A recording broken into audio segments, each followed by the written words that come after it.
Hi everyone, and welcome to 1/6 Figure Focus, and you are very welcome to episode number 6 of a brand new series of live streams called Visions, where in every different episode I sit down with a different collector and discuss the past, the present, and the future of their collecting journey.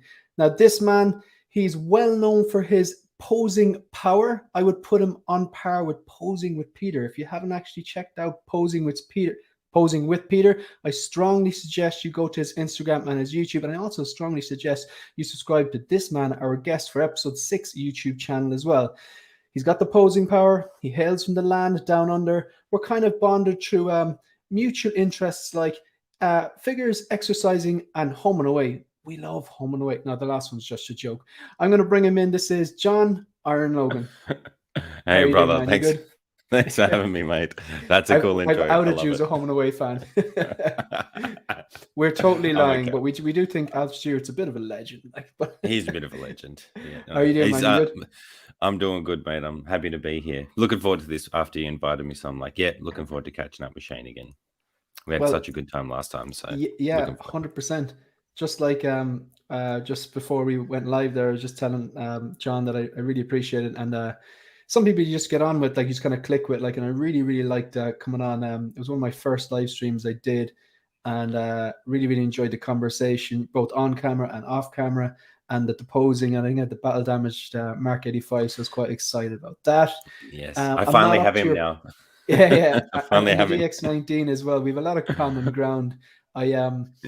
Yes. I'm not quite on your level of posing now, but it's really, really enjoy your videos. Actually got some stuff in today. I got a 2-pack in today, and I saw that. Boba, you bastard! Yeah. I want it. I don't have that yet. It looks so well, like, and the two of them. Even though I'm a one figure per DTOF type of man, when you don't use the stands and it just looks very clean inside there. Still, it looks really good together. But I've got to dial in the pose. It's still not quite there yet. So I'm just going to address the chat. There's a few familiar faces in here, just in case you have just joined us and you've never seen this show before. This is episode number 6, and this is all about Iron Logan. Basically, John is going to outline the past, the present, and the future of his collecting journey.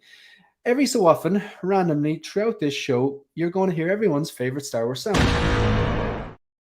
Well, it's not everyone's favorite Star Wars sound, but it's one of the good ones anyway. It's very hard to pick a favorite Star Wars sound. It has too many iconic sounds. So that's what we're going to be doing over the next hour or so. We'll see how we get on. So addressing the chat, we have obviously John's here, just warming up the chat. We have Martin G. We have Commander Green, another staple. This guy's very consistent. Thanks for joining us here on this Friday evening or Saturday morning for you, John. Saturday morning for me. Yep. About like just after 6 a.m. Yeah. 6 a.m. This is my stream time anyway, so I'm good. I'm trained in at this. I'm honed in at this time. Yeah. So you stream and then you go to work, or normally, yeah. Not today. No, not today. Oh, right. Good stuff. Good stuff. So you've your Saturday. I got you. And Maverick Collector. Hello, Maverick Collector. How are you? Brandon Salad. Good stuff. How are you, Brandon? There's a lot of loyalty. Like, I know my logos or my kind of catchphrase nearly by default has become no loyalty, but it's definitely not to people in the chat. It's to those people trying to get your money. But I really appreciate the loyalty. Leighton Richards. I don't think I've seen you in here before, but you're very, very welcome. How are you, Leighton? What's up, Leighton? All right. Leighton.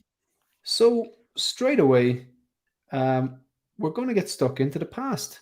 So what I'm looking for, basically, it's going to be some pointers. Now, you can take this in whatever direction you want.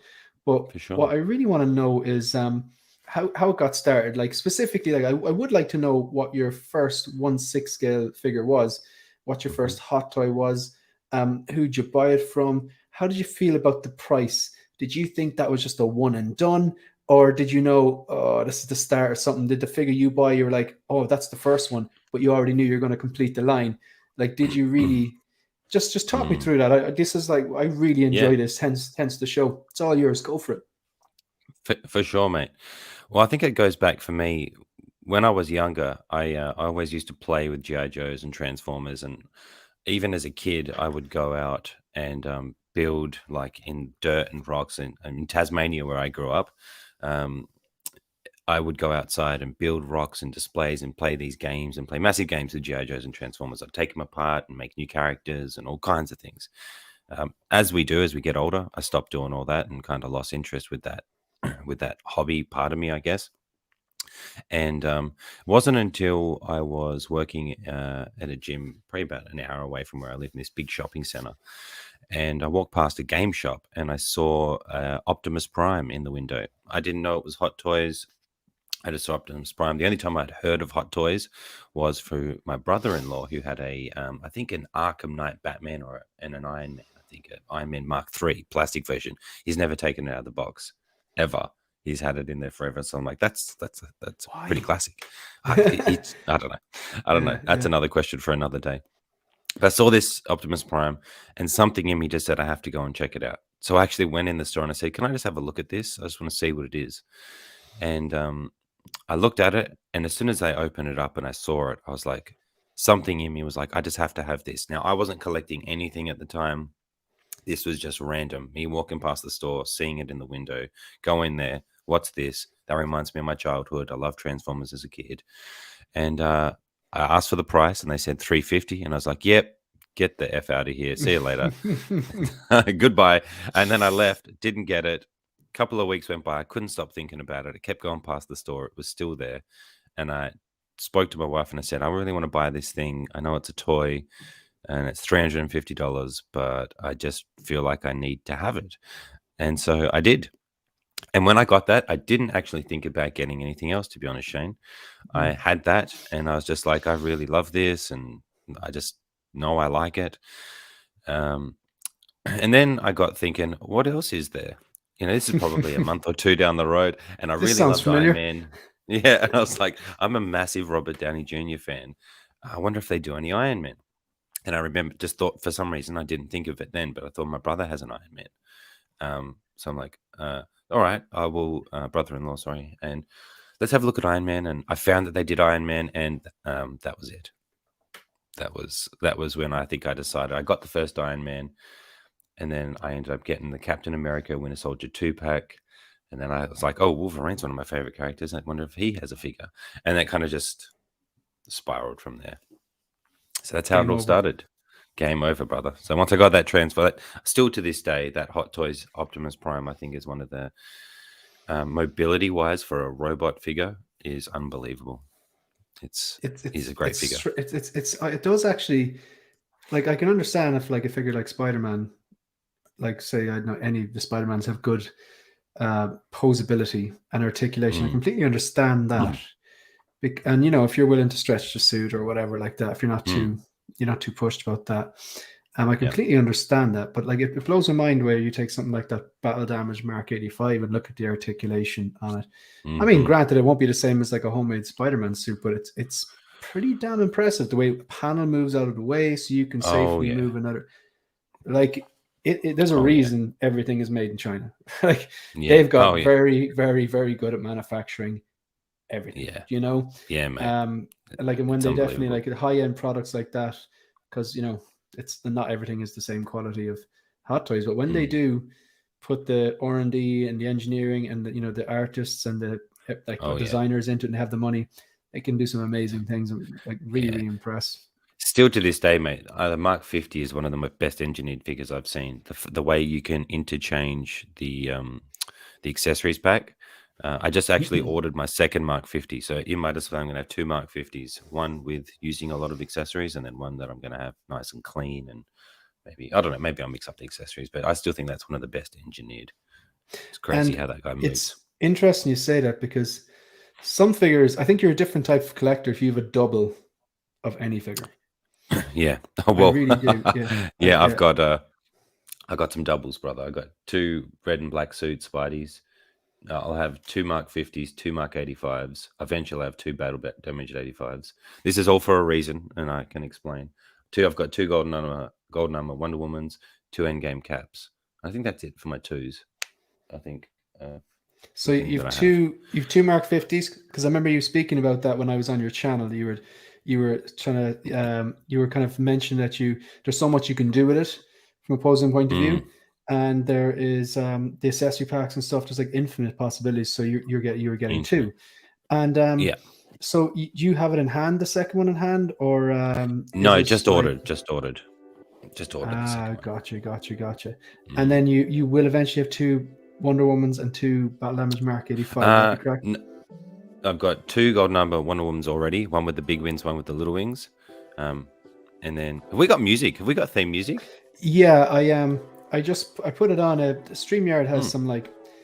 It's very strange. It has a bank of copyright-free music, so I just wanted to have some minimal stuff in the background. Nice. This vaguely reminded me of an artist called DJ Crush. That definitely is insulting DJ Crush, but I remember putting this one on my first live stream, and now it's at level 20, but I had it at level 50, and I got a copyright strike, and I was like, wait a second, I specifically read the reason I used it is because it's copyright free. So I had to go and use their function where you remove the music but not the vocal, which is actually a great feature. But it took ages, but I got it sorted and it's fine now. But then when I have it down at 20, there's no copyright strike. Like it's, you know what I mean? And I even checked on StreamYard and was like, yeah, these are copyright free, but yet YouTube recognized it as the artist, and even had the artist who composed it for StreamYard.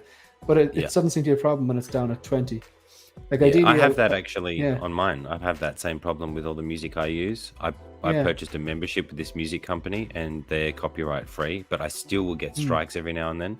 And what they've explained to me is that's something within the song. So whenever the song gets used, it's automatically struck, and then you've got to just appeal it. And then it goes back. Once you tell them, like, so every time it's happened to me, I just appeal, and then I tell them where I got the song and that I have a license for it, and they remove it. It's just a pain in the ass. Ideally, like all the music, all my content now is copyright free. There's no strikes on them because I make all the music myself, with the exception of obviously the intro to No Loyalty is the Star Wars theme. So when I do it live, if you're there watching it live, it'll be the proper No Loyalty. I'm not sure if you've seen that. That intro. I did. With the scroll and stuff. Yeah, I might actually play it later on, because if you're there, if you're at the live stream live, you get the full effect. But then after, I have to remove just the audio because I don't want to be copyright strike. So live, you get the full effect. And if you're rewatching, you just have to flick through that. You'll still get the gist of it. But ideally, like for these live streams, for something playing in the background, I'd love to use one of my own stuff that I do in GarageBand, but there's no real way of uploading it and just letting it play in the background that you can do the video. It can be done. I've seen some workarounds, but they're really clunky. So I'm going to wait until the stream here, just update. But anyway, go back to talking about figures. I've gone off topic. I apologize. So that's all right. Just took me by surprise, the music. I hadn't seen the one with the music yet. Yeah. Just took me by surprise. So handy. Like it's under. You use StreamYard, don't you? That's how you. Yeah. I just haven't it's under checked it brand at the very bottom. Nice. So yeah. All right. So it all starts at one. It all starts with. I'll just take a look at this figure. Yeah, we've all lied to ourselves. It's literally what happened. Yeah. He's about to serenade you, Iron Logan. Yeah. Well, in fairness, like, what have I walked into? What's going on? Well, yeah. If you've seen the story I put up advertising this, a lot of people probably don't get the idea. There is a really cheesy Australian soap called Home and Away, and it used to be on in Ireland around dinner time every single day. And myself and John had a good laugh about it, like the last time we were streaming together. So now it's like a silly joke. So I put up the advertising thumbnail for this and had that music in the background. People must have been going, "It was perfect. It was perfect." No, for me, it got me in the heart. Yeah, it was for one person. It was one person. I just wanted you. I just like. I wonder when he sees this, will he laugh? Like that was my goal. Like. When I pre-ordered Commander Cody, I said that will probably be my only hot toy. 43 figures later. Oops. Live the dream, Commander Green. Live the dream.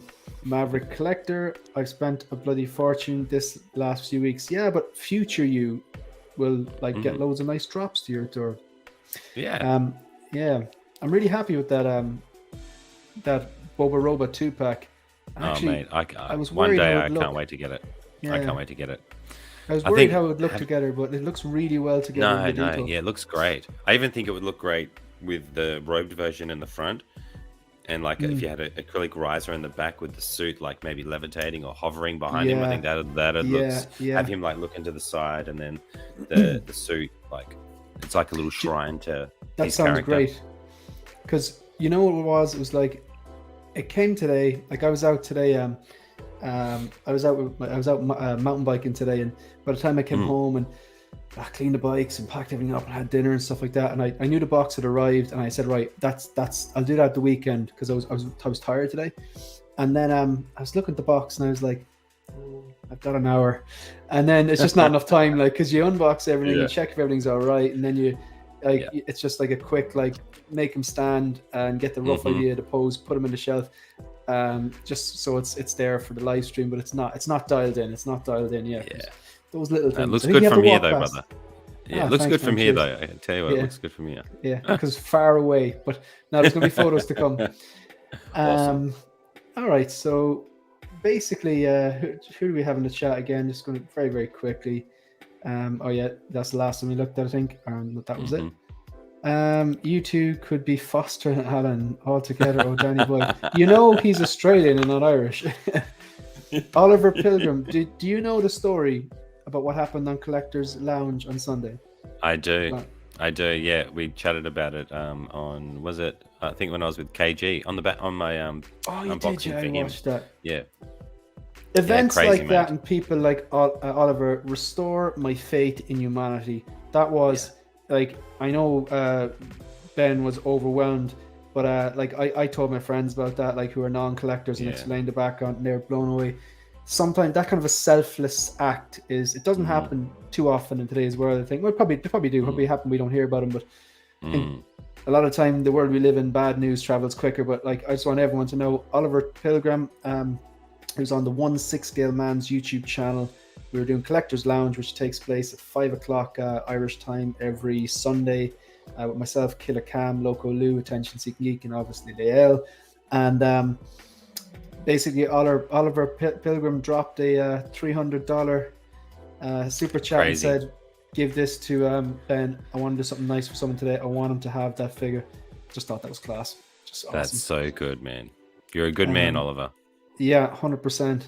I have my Boba Fett posed hovering over a crushed head stormtrooper. You are not wrong. Nice one. Nice. I like the way it comes with the crushed head stormtrooper as well. Yeah, that's cool.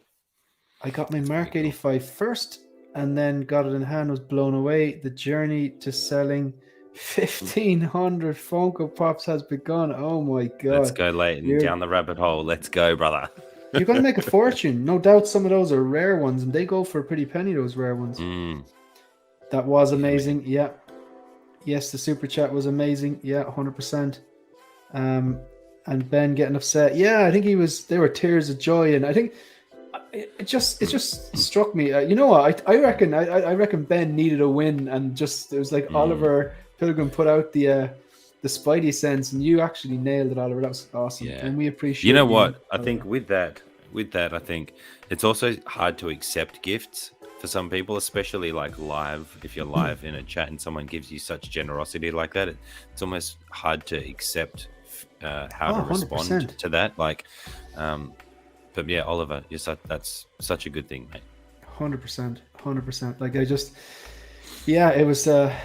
was a good day. I think not just for Ben. Okay, folks.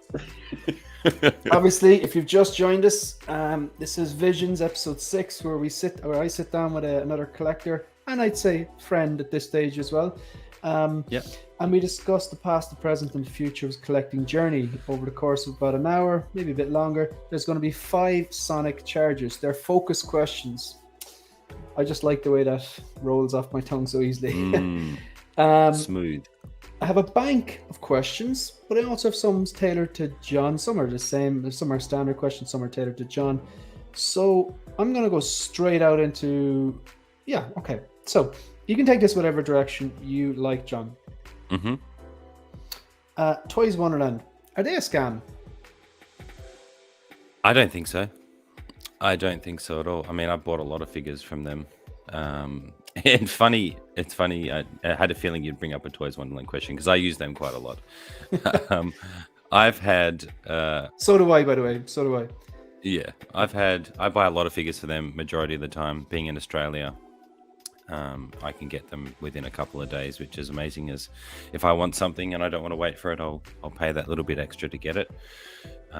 It's generally on the shipping fee. But for me, mate, see, I understand business to a degree, and people out there hustling, trying to make it. Now, these are people who are doing their own thing, obviously, over there, trying to make a business, trying to be successful. I understand they have a small team with a massive operation. And this is what I think what people don't take into account. You've got a small team. Their team's no bigger than 5 to 6 people from what I've heard, right? That's a small team for a big operation. Maybe more. I could be wrong. So I understand that. And being they probably get a ton of people coming through that website. That's a heavy load to extract. My advice with that would be hire more people so you can action things quicker. But it's not my place to tell them that. I will say the service I've had from them is great. I had an issue with one figure once where there was a scuff on the head. I emailed them, they replied, I sent it back. They didn't charge me the shipping to send it back, and they sent it back and fixed it. So because the argument I often hear is well, the argument I often hear is, oh no, they're XYZ, they're bad. But then when you go, okay, why were they bad? Could you explain to me, explain to me your bad experience? Oh, well, no, my friend. Or it's like, no, then it doesn't count. I want you to tell me what your bad experience was. And then if they do have a bad story, I usually, okay, so when you contacted them, what did they do? I was, it's a lot of time people don't contact them, you know what I mean? Yeah. And they don't actually chase them down. They don't. And see, you got to understand cultures too, right? So in the Asian culture, they're not hold your hand, pat you on the back, make sure the tears are there. They're not like that. Their business, they don't show the emotions like that. So if you send an email and let's say it takes a couple of days to reply, which so does Sideshow and any other one I've used takes a few days to reply. They're to the point, one, probably because their English might not be as good, but two, that's how their culture is. It's not, you go to a Chinese restaurant, you go to an Asian restaurant, the service is different than if you go to another restaurant that's, a different language, right? So I take that into account, and I don't get my feelings hurt if they don't bend over backwards in the way they write their words to me. My point is get the objective done, right? Which I've only had to do once, obviously, with the figure. So yeah, I get it, but I think that's just people not being educated on being a consumer, the risk you take when you buy from anything. I'll tell you this, Shane, I've had worse experiences from Sideshow multiple times over than I have with Toys Wonderland. Really? Sideshow just cancelled my Batman and Superman 2-pack without you even got Darkseid acknowledging me. Yep. So they just cancelled it.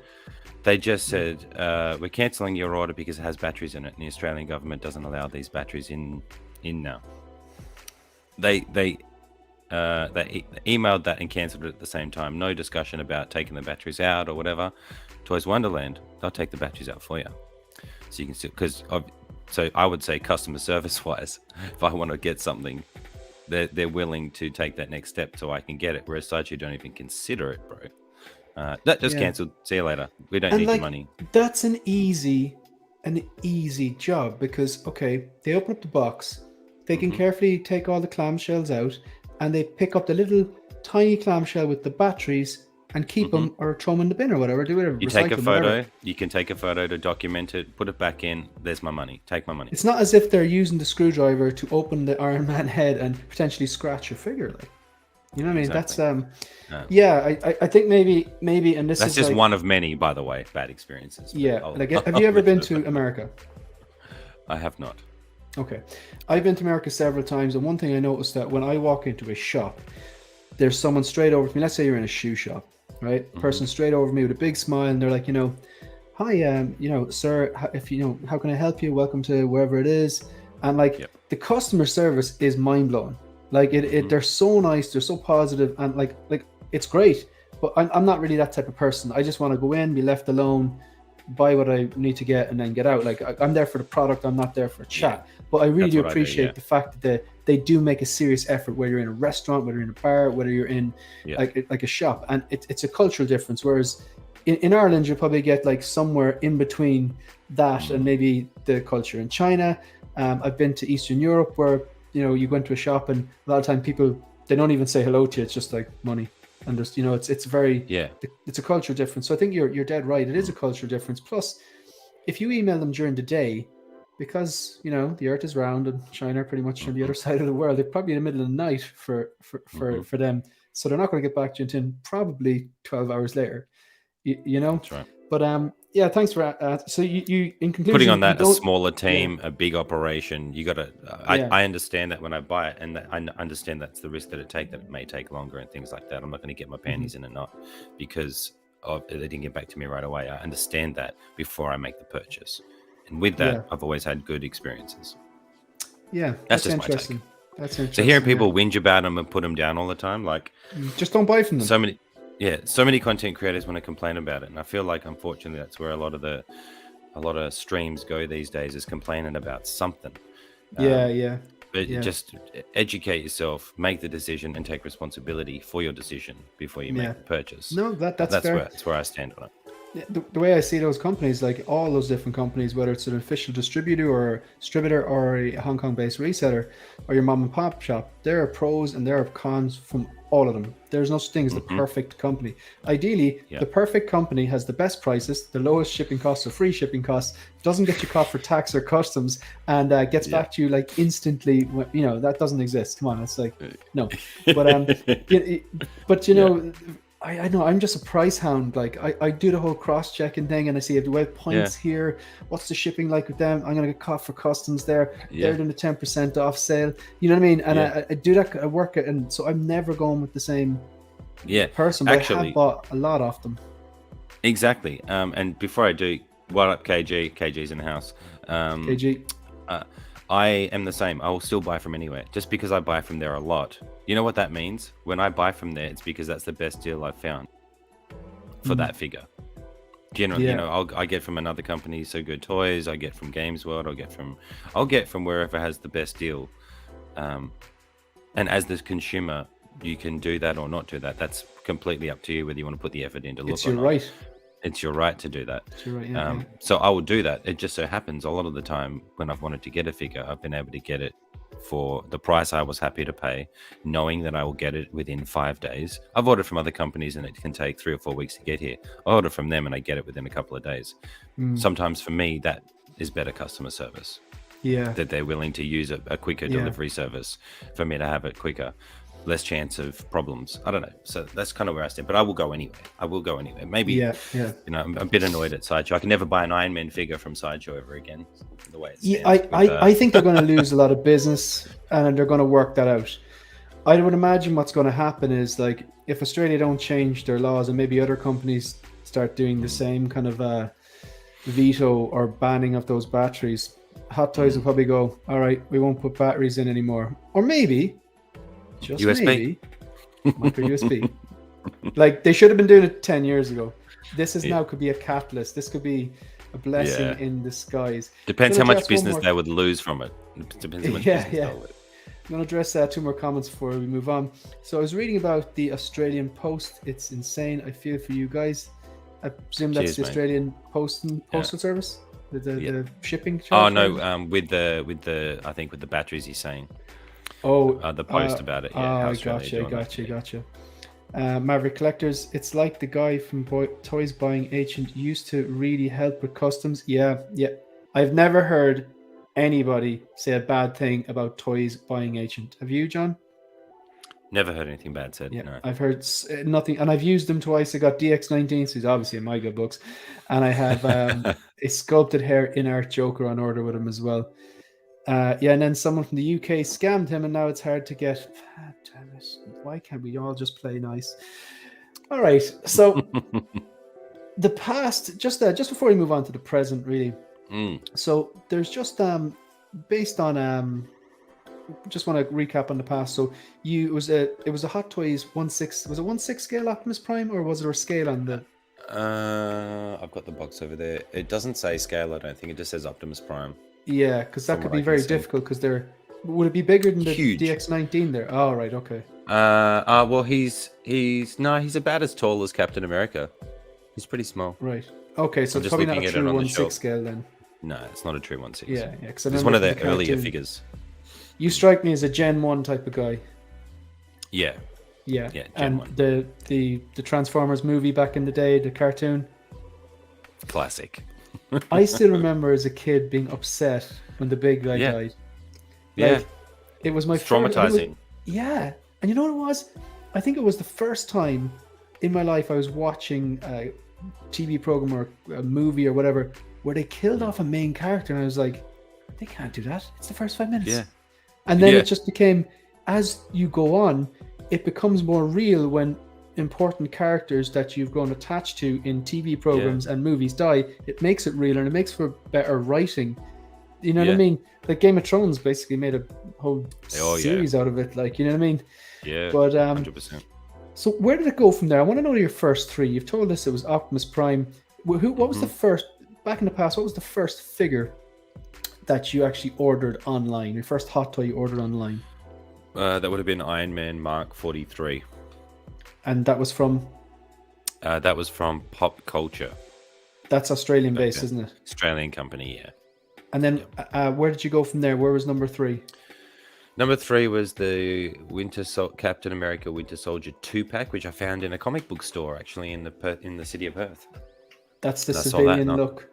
And yeah, with the stealth suit. Yeah. The stealth suit, I guess. Uh-oh. When it rains, it pours. When it rains, it pours. Okay. All right, okay. Right. All right, I'll give you a nice one now. You'll enjoy this. Okay. What's one figure that you don't own and you think won't be reissued by Hot Toys ever? So you don't own it, it won't be reissued, but you want it. So basically, if there was a magic fairy appeared, the Hot Toys fairy, and says, what's the one figure that you don't own that you think has been made before but won't be reissued, that you could just be gifted to you right there? What would it be? Well, there is one figure that I don't own that I really want, but I feel like it might be reissued. I don't know about one that isn't. I mean, this one might not, but I feel like it will. Give me two. So give me the one you think will be reissued that you don't own, and give me another one that won't be. Okay, the one that I really, really want is the Mark 46, Iron Man Mark 46 from Captain America Civil War. I don't know, man. I think that could be reissued. There's this guy in the chat. That's what I mean. I think that's the one that will be reissued, and that's the one I really want. Because I've got the 47, I've got the 46 concept. If I get the 46, my trio will be complete. Right, and then I'm going to do a whole showcase on the 3 of them together. Like, I think I need that figure so I can make that video. So that's the 46, the 47, and the concept 46, is it? Yeah. Nice. 46 concept looks a lot like color-wise, like the new comic version that they've got out now. Yeah. It's basically the Iron Man, the Tony Stark version of that. Oh, that won't be reissued. Man, I'm really just trying to think that I really want. Okay. Concept Captain America. That's another one I want. Yeah, so I don't think they'll remake that. A massive Marvel fan then, yeah? Majority would be Marvel. Marvel, DC. I mean, I like everything, right? So I like Transformers, Marvel, I love Batman, Superman, Aquaman. Aquaman's one of my favorites.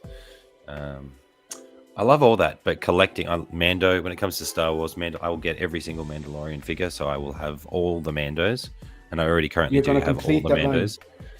Just Mandalorian himself. Let me clarify. Sorry, I get you, yeah. Every single Mandalorian figure. Because you tend to make shrines, don't you? Yeah, so I will have a shrine to Mando. I've got the quarter scale, Durasteel, and Beskar at the minute, and I've got the Chrome already paid off, on the way, just waiting for him.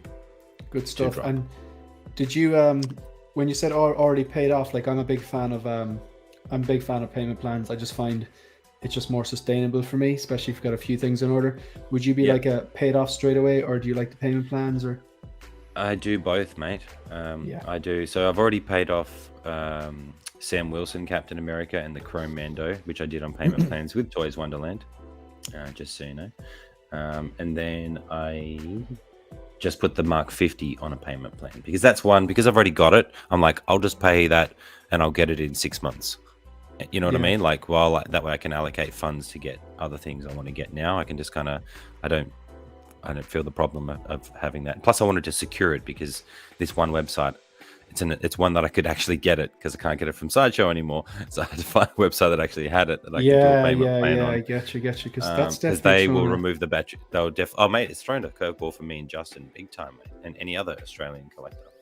If you want anything with batteries, like when I saw that email from Sideshow, I'm like, what? You cancelled my Superman and Batman? Excuse me? Like, it's just ridiculous. And like that Superman has one like probably battery or three little batteries in his head, like just to do that. That's it. Yeah, that's it, brother. And, let's keep cigarettes in, but let's ban them batteries because someone might swallow them. That's crazy. What's the logic?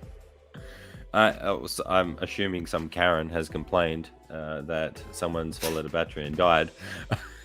What we need is the anti-Karen to make official complaints about the Karens and just ban them from Australia.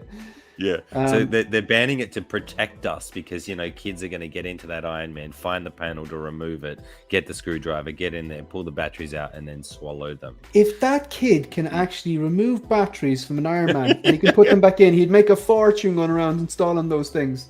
It's ridiculous. Yeah. That's the logic. I think they're protecting us. They can play with knives instead, Sometimes government logic is lost on. Oh, bro, it's all corrupt. Leighton Richards, my most sought after, looks right at me every time I watch you, Shane. That Mark 6. Back to Frontland always gets me here. I love that. Yeah. It's going nowhere. That's coming to the grave. I don't have that one, Shane, and I do want that one, but I think he'll get reissued too.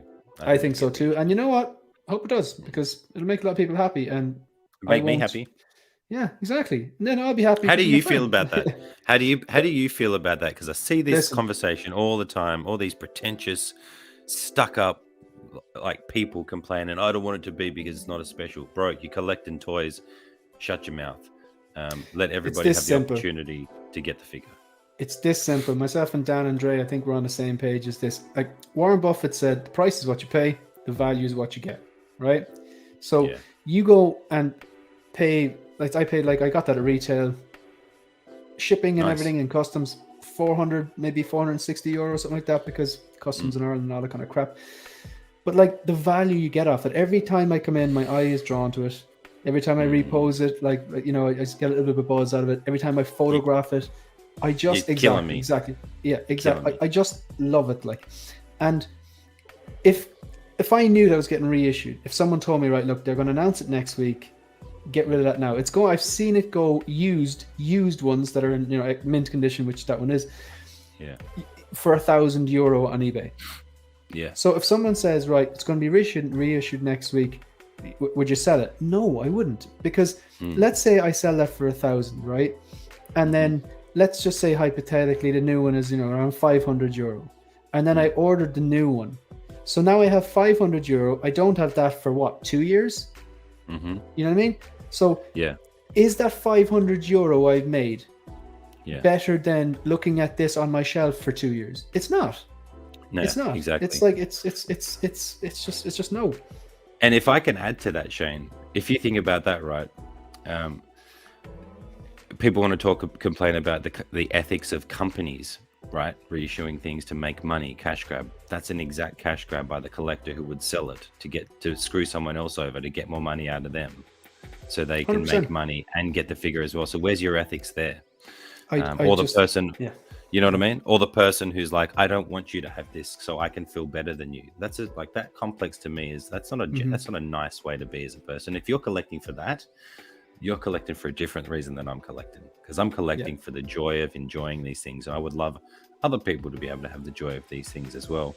What you pay for is what you pay for it. You can always make more money. Having a cry about you spent more money and now someone else is getting it cheaper, that's life, buddy. That's everything with everything. Yeah. It's in the same way I'd say I have no loyalty to any of these companies. None of these companies have any loyalty to me. You're just a number and email address. They want to make money. They have a product. If you want it, you buy it. There's no numbers on these. There's no limited edition. There's no. It's like, let's be honest. If you have some of these, you're privileged. Yeah, it's a fact. You're in a different wage category than a lot of people. You're privileged to even you're in the 1%. You exactly. You should be feeling nothing but gratitude. Yeah, if they reissue that tomorrow, my only emotion will be I'll be happy for the likes of you, or even like some young collector who's, Iron Man's his favorite, and the Mark 6 his favorite, or her favorite, their favorite, whatever, and Yeah. they're able to save their money and get it for like $400 or something like that, and it's just like why should I? Well, like, for me, just and to it's get in like late? I love the character. I want this character. I feel like these people who say that I don't want them to release another one because I want to be the only one that has it. It's like, you don't seem to. It's not like you care about the character. It's like you care about having a thing that someone else doesn't have, and that's where I disconnect. I don't care about any of that because I just want to collect the character so I can have it for myself. And why would I deny anybody else from having the opportunity to have that so I can feel better than them? Yeah, that just doesn't sit right with me. No, it's when I hear this people simple. talking like that. Their companies, their sole purpose is to make money. Yeah.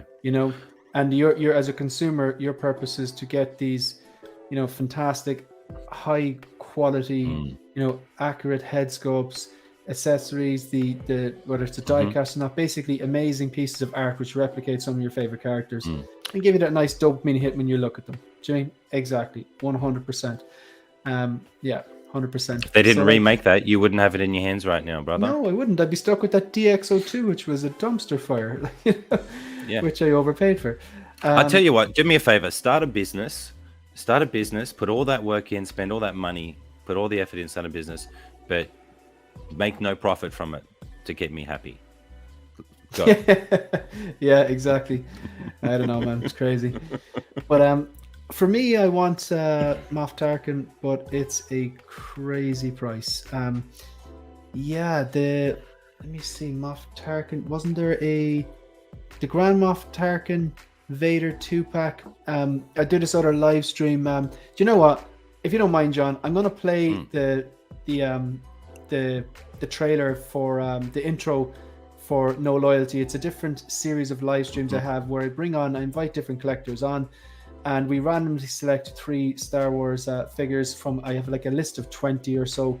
We randomly select 3 using like a Google random number generator, and we try to hunt down those figures to see where can we get it cheaper. Is it Sideshow? Is it Toys Wonderland? Is it Toys Buying Agent? Is it Lion Rock Toys? Is it eBay? Is it Mom and Pop Shop or whatever?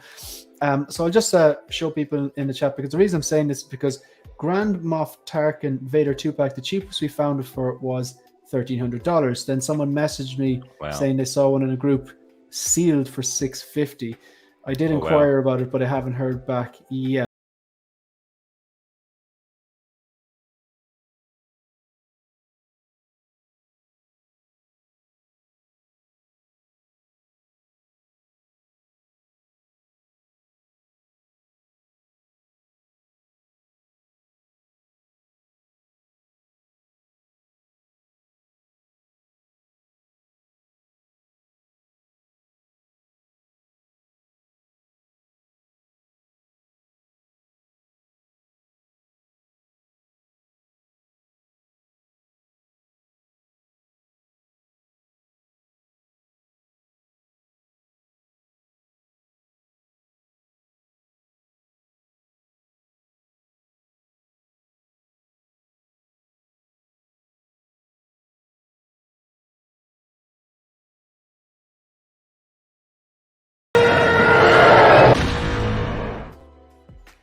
Yeah, so that is the trailer for another series of live streams called No Loyalty. If you happen to watch this in the rewind, and you're watching it right now in the rewind, the reason why you couldn't hear anything there is because when I played it live, myself and John were doing this live, I played the music, but obviously got a copyright strike, so I have to remove it after. But if you want to hear it live, tune in. So before we move on to the present, just want to touch base on some of these comments. I like when the chat interacts. So Oliver Pilgrim, how are you liking that Boba 2-pack Sideshow finally shipped mine? Excellent stuff. I'm delighted to hear that. I've literally only got it today, so I just put it in basic pose. It looks pretty good, but it definitely there's some tweaks that I have to make just to make it look a bit more natural. But yeah, it's. I think I'll really start enjoying it when I start photographing it, to be honest. But it looks. Yeah, who am I Looks kidding? sweet, It's awesome. man. Looks sweet from here. Yeah, Looks sweet from here. yeah. The next one then, and to be honest, when they reissue, yeah, it's true. They do typically, when they reissue things, they make it a 2.0, whatever you want to call it. They tend to make it a little bit better. Tarkin is one I need, and Yodo and Dooku, Amber Most Wanted figures. What a Dooku, Sugar Shane, that's hilarious. And Iron Mike, I think that's I like that. Sugar Sean, that UFC fighter with the crazy hair. Man, he knocks people right out. He's so entertaining to watch. Like, he Very knocks people straight out. Iron Mike and Sugar Shane. Yeah, we need to start another. I like that. That's a show. Yeah. Iron. Yeah, that's it. That's Feezy. We might just have to rob that. Like, you know, it's gonna be. That's a good title. Yeah, it's a great title. It could be called Real Talk with Sugar Shane and Iron Mike. It's true. It'll be very unpopular, but we'd have a great knocking time. out the whingers left, right, and center. And you know what's funny? I use that term whingers a lot as well. Like, come on, you know, look at the community. The thing is, the community is, I would say, 90% positive. But like a lot of things, negativity gets a lot of gets the airtime. Bad news travels quicker. Like, you know, we're grown men. We collect toys. We don't need any other reason to be childish. Can't wait for Sideshow to get the Snyder Cut 2-pack. Still yet to have a Superman and Batman in collection. Wow, that's a great place to start. Plus 2-packs tend to always increase in value if you eventually do want to resell. So we're 2 focus questions down, and we've done the past, so the present. Yes. So I want to know, like, where are you now from when you started? Where are you now? Like, do you know? I call it jokingly, what's the body count? How many figures do you have? Like, do you have any statues? Do you have any quarter scales? How are you displaying them at the moment? What's your collection like now? How's it going? Cool. Well, currently I have 49 figures. Oh, actually, is it 39? Sorry, 39, not 49. Jesus, 39. Still a lot. That's good. That's a nice size collection. Yeah, I've got, so quarter scale, I've got the Mandalorian, which is amazing, and the quarter scale Spider-Man, which I also love. I got close to getting the Iron Man Mark III, which is on my hit list to get. I definitely want to get the It's Iron the Man only Mark. quarter scale I have, and it's literally behind the monitor in the corner. I do know you have it, sir, and I definitely want to add it to my collection. So yeah, I'm fairly deep in. I didn't count my extras, so maybe I am over 40 if I count my doubles. So around 40 something. So that's how many I've got. I've got 1 statue. I've got a Sideshow premium format Aquaman, which I quite like, and I use the base in my Aquaman 1/6 scale posing video, actually, because I love bases and things like that, so I'll use all different types of things. So that's it on the collecting front for the present. Presently, I'm all about completing my vision. So I'm about to redo my whole collection room, as I've got Moji cases coming in finally after ordering them about 10 years ago. So the vision is this wall behind me will be the Moji cases, and I'm going to change my whole room. My recording studio area for my videos will now be on another wall, where I may even bring in black and white. I'm going to be switching it up and trying to up the level of production. But the Moji cases will go here, and then I'll stream maybe in front of the Moji cases from now on when I do my streams. That would make me like, when I set up this, when I started my YouTube channel, and I started thinking, what would I want to see? What would catch my attention straight away if I turned on a channel and I didn't know that particular YouTube, whatever. And like, I just like the way my setup is behind me, but like Mario does it as well. Like, he has Moji cases behind him, and Graham the same. Graham from the Jedi Knights Watch. If you did that, like, I would instantly want to watch more. Like, no matter who you were, I'd be like, because you'd be checking the figures out while you're listening. Yeah, exactly. Yeah.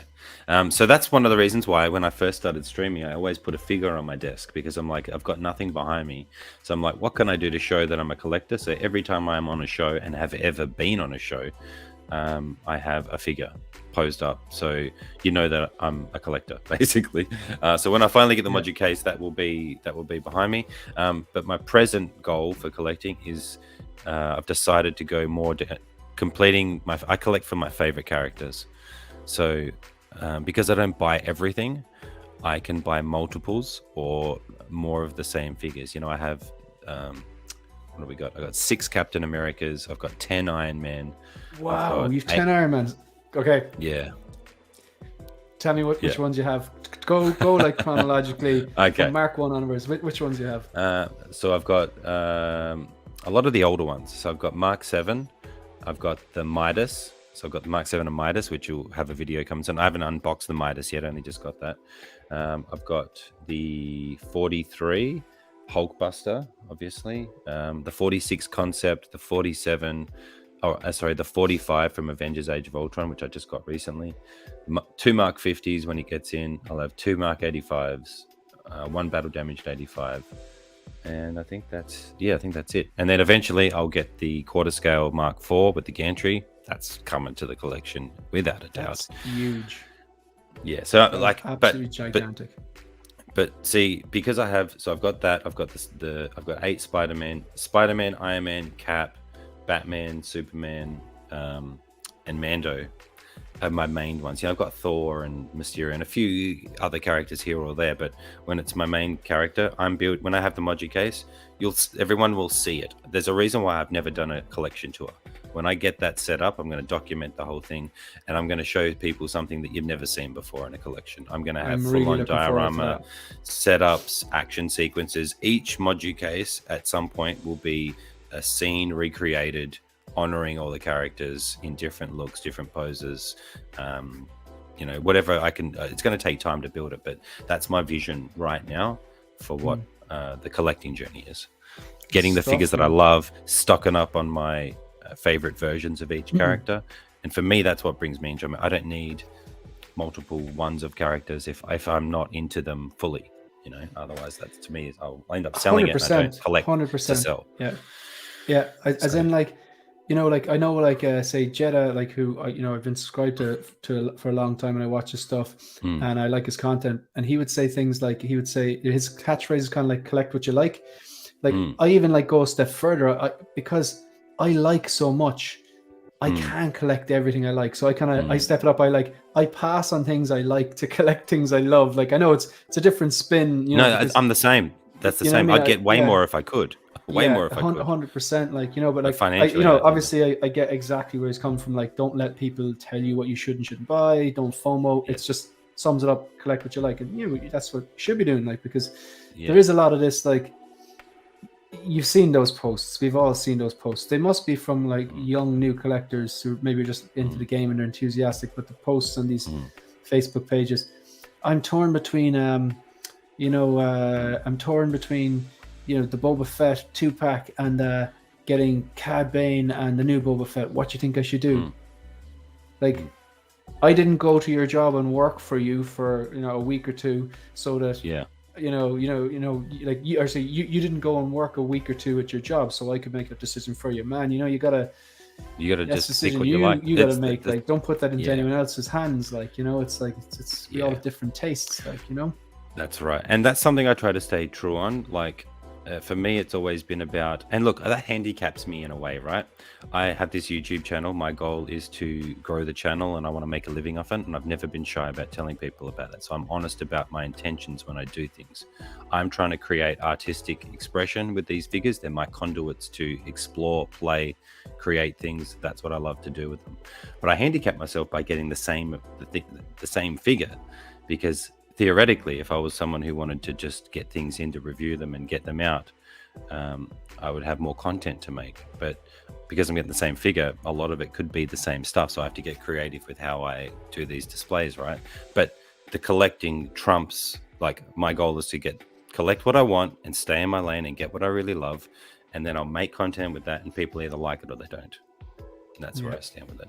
What gets me is reviewers who get stuff in. I just watched a reviewer recently, right? Get something in, say, this is figure of the year.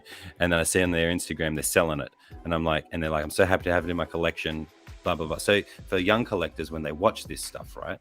And you're seeing maybe people who you look up to, say, I love this. This is my thing. It's a 10 out of 10 figure of the year. That can sometimes persuade people to go, you're right, I'm going to get that, right? Then you go and see that they're actually selling it off. That's not genuine in my book. So when you're as a collector, you need to make your own decision and do not be swayed by what people are saying, because they're doing it to make content, to get views, to make money. Yeah. Be very clear on that. Yeah. So you've really got to nail yourself down and think, what do I want in my collection? For me, what do I love? What character do I love? Not because someone else said it's great, because you don't know what their intentions are. They say it's great and then they go sell it. Then you're left with the bill buying it for yourself because they told you to buy it.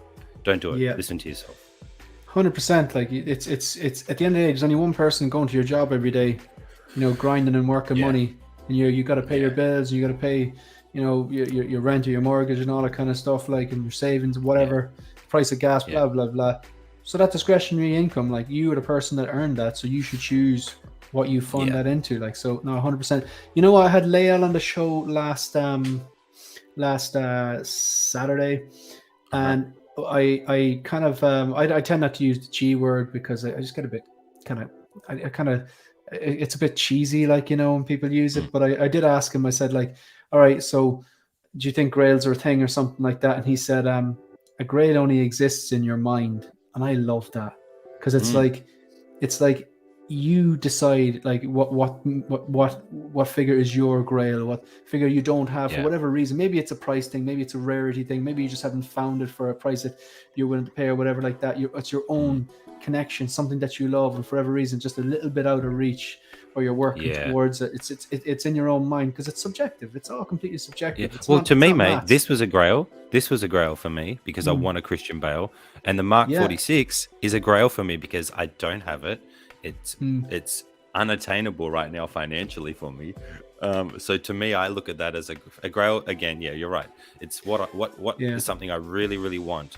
That if I could get it, if I could find a way to get it, I will. And that's how I look at it. It's just a word. Yeah, that's a beautiful piece as well. All right, so I'm going to address some of these chats. I've got the Midas, gorgeous figure. It looks beautiful. Nice. Yeah, it's like an Iron Man Oscar as well. Like, you know. Yes. I love your Instagram photos. I'm excited to see what you do, John. Good stuff. You're getting some love there in the comments. Thanks. Maverick Collector. Speaking of Maverick, I'm going to see Maverick tomorrow. I'm a big Top Gun fan. Oh, yeah, big Top Gun fan. Yes, brother, you're gonna love it. Like, I grew up next to an airport, and since as long as I remember, I loved anything that flew. But I particularly liked fighter jets. I thought they were the coolest looking things I'd ever seen in my life.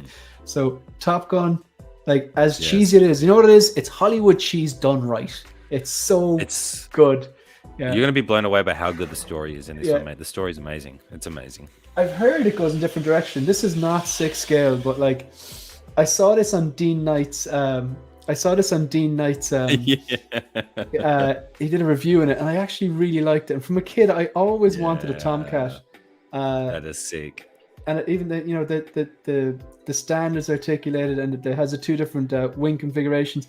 And, you know, it always reminded me, it's actually not coming through as good there, but if you go onto Dean Knight's channel, there's little pilots in it and everything with the pilot and the co-pilot, and it's just a nice little thing. Like, if you work in an office and just have it there, it was like, I think $25 or something like that, but it's die-cast, feels pretty legit, and that's cool. The detail is pretty sweet. So do you know what's interesting? I reckon on some level X-Wings may have been influenced by maybe the Tomcat or something like that, because of the 2 different spoil configurations. The X-Wings open out, and they actually I think go back when they're going like Mach 2 or something like that. I'm not too sure, but going to see Maverick tomorrow. Can't wait to see it. So you saw it? You liked it? Yeah, loved it, mate. We cried. Me and my wife cried multiple times. Tears of joy. Like, you know, when you get caught up in the emotions and the music and the act, like, it's one of the best sequels I've ever seen from any film ever. It's amazing. I'm guessing you got choked up at that last episode of Obi-Wan. I did. I was in the freaking zone, bro, of that episode. Yeah. Me and Anthony will be doing the rundown tomorrow on it, and we've been chatting about, like, prepping for what we're going to talk about. And I'm like, I got to watch it again today so I can take, like, the slides that I take. And I'm like, I was so hyped up in that fight. Like, I'm an easy fan, man. I'm an easy sell. Like I can put aside. I'm not making films. I'm not a film critic. You know, I'm not doing it, so I take it for what I can get and enjoy what I can. And I loved that. A lot of the moments in that episode. So I can't wait to do it. It was I thought it was fantastic. At the end of the day, Since the very announcement, Obi-Wan Kenobi was coming out, people questioned, was Vader going to be in it? When Vader was confirmed, instantly, everyone went, will they fight? And they did, and it was great. Yeah. I'm not going to spoil Yes. anything because we know they fought because they fought in like episode 3, but this is not what we're here to chat about, so I'm not going to spoil it, but I'm going to get through some of these chats and then move on. So Maverick Collector, totally agree. Buy what you like, not what you think you should like. I got slaughtered for getting Sideshow Obi-Wan Mythos. Love this figure and younger looking Alec Guinness. And you know what?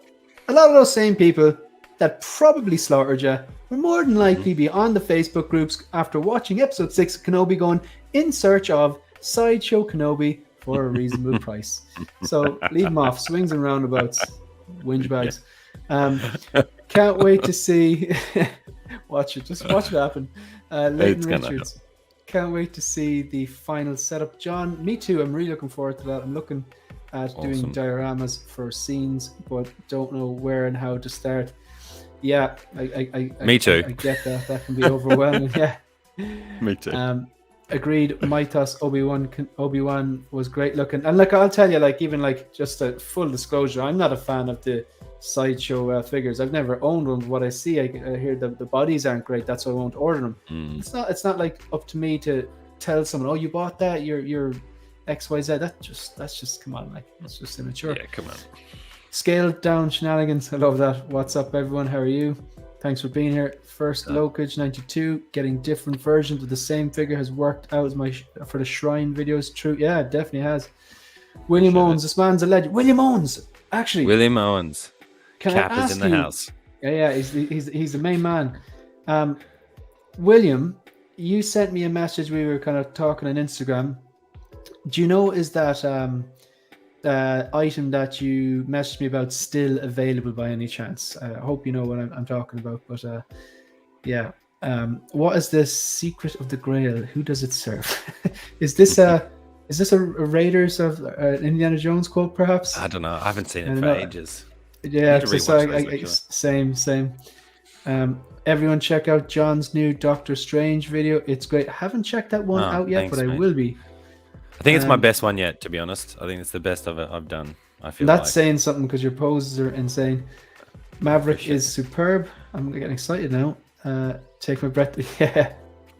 I'm telling you, you need to message me after you see it. I don't want to hype it up too much, but it is the best. Like you gotta. You just need I think I might go to the gym tomorrow in the morning, watch Top Gun during the day, and after dinner then I'm going to see Maverick. I may fly the Tomcat around the house like a child, like but no. Do it. Yeah. Great film. My brothers were mechanics on the F-14 back in the 80s, and oh my god, that is like. If there's ever like memories, that is a memory. I tell you what, I've got a photo. I got to go on a US Navy ship came to Tasmania when I was young, and I got to go and because I loved the fighter planes. I got to go and take a photo in front of them. I got to check them all out when I was younger. Man, it was the US John C. Stinson was the boat I went on. Wow! If anybody knows that one, back in the day. Oh man, those planes are just phenomenal. I remember because I used to live in a place called Shannon in Ireland, and it has a little airport, and there was an air show before where a lot of the American planes were in, and they had F-14s flying around the place, and there was F-18 Hornets, the ones from Independence Day. I always linked them with Independence Day. Nice. And they were just like you're literally out for a walk, and like this is for someone who loves planes, and you just hear that sound, you're like, that is not a passenger plane, and looked up and seen it fly way too low, and then at the air show, like just getting to like stand next to it, like, but being in the cockpit, that'd be amazing. I have a ton of models, and remember painting an F-14 like Mavericks down to the helmet. 148, yeah, it's good stuff. That's nice, really therapeutic. Also dangerous with the smell of the glue. Both of you provide a unique perspective. Love your content. I really appreciate that. Thanks, man. Thank you. Like I always say, like the chat is where it's at. It kind of the chat creates the show. Without the chat, there is no show. It'd just be the two of us chatting about collecting, which we probably would do anyway. But it's definitely and home and away. Yeah, of course. Come on. Stone the Flaming Crows. You gotta love Alf Stewart. I'll see if it's still available. Thank you. Excalibur, John Borman, 1981. Greatest sword and sorcery movie ever made. Right, that's the Grail comment. Thank you. Monty, a Grail, it's just a scratch. Yeah, I get you. Yeah. Wait till you see the plane at the start of the film. Oh man, I'm getting psyched now. Bro, yeah. I don't want to get you too hyped. Okay, I'm not going to talk about it anymore. And you know what? I'm not a big Tom Cruise fan, but man, the guy's made some serious movies. Like, do you know what I mean? Here's just Top watch Gun. When you watch the movie and you watch how the other actors, how they talk about him, and you see their admiration just for how much of a professional and how much of an absolute just baller of a person he is, like that gave me really good insight to see. Unless, whether they're all bullshitting or not, but they all were sung his praises. It's it's unique because he's made some I don't know, I don't particularly like him as like persona, and maybe that's a bit unfair because I've obviously never met him, whatever, but just the way the kind of image he exudes or something. But you look at his track record, like Minority Report, Edge of Tomorrow, Top Gun, Born on the 4th of July, Jerry Maguire, like I could go on, like seriously. I love the Mission Impossible films, man. I love the Mission Impossible films. I'm a big Ethan Hunt fan. I love all these movies. He does. He definitely does movies good. He knows what he's doing. He's been in it long enough. Yeah.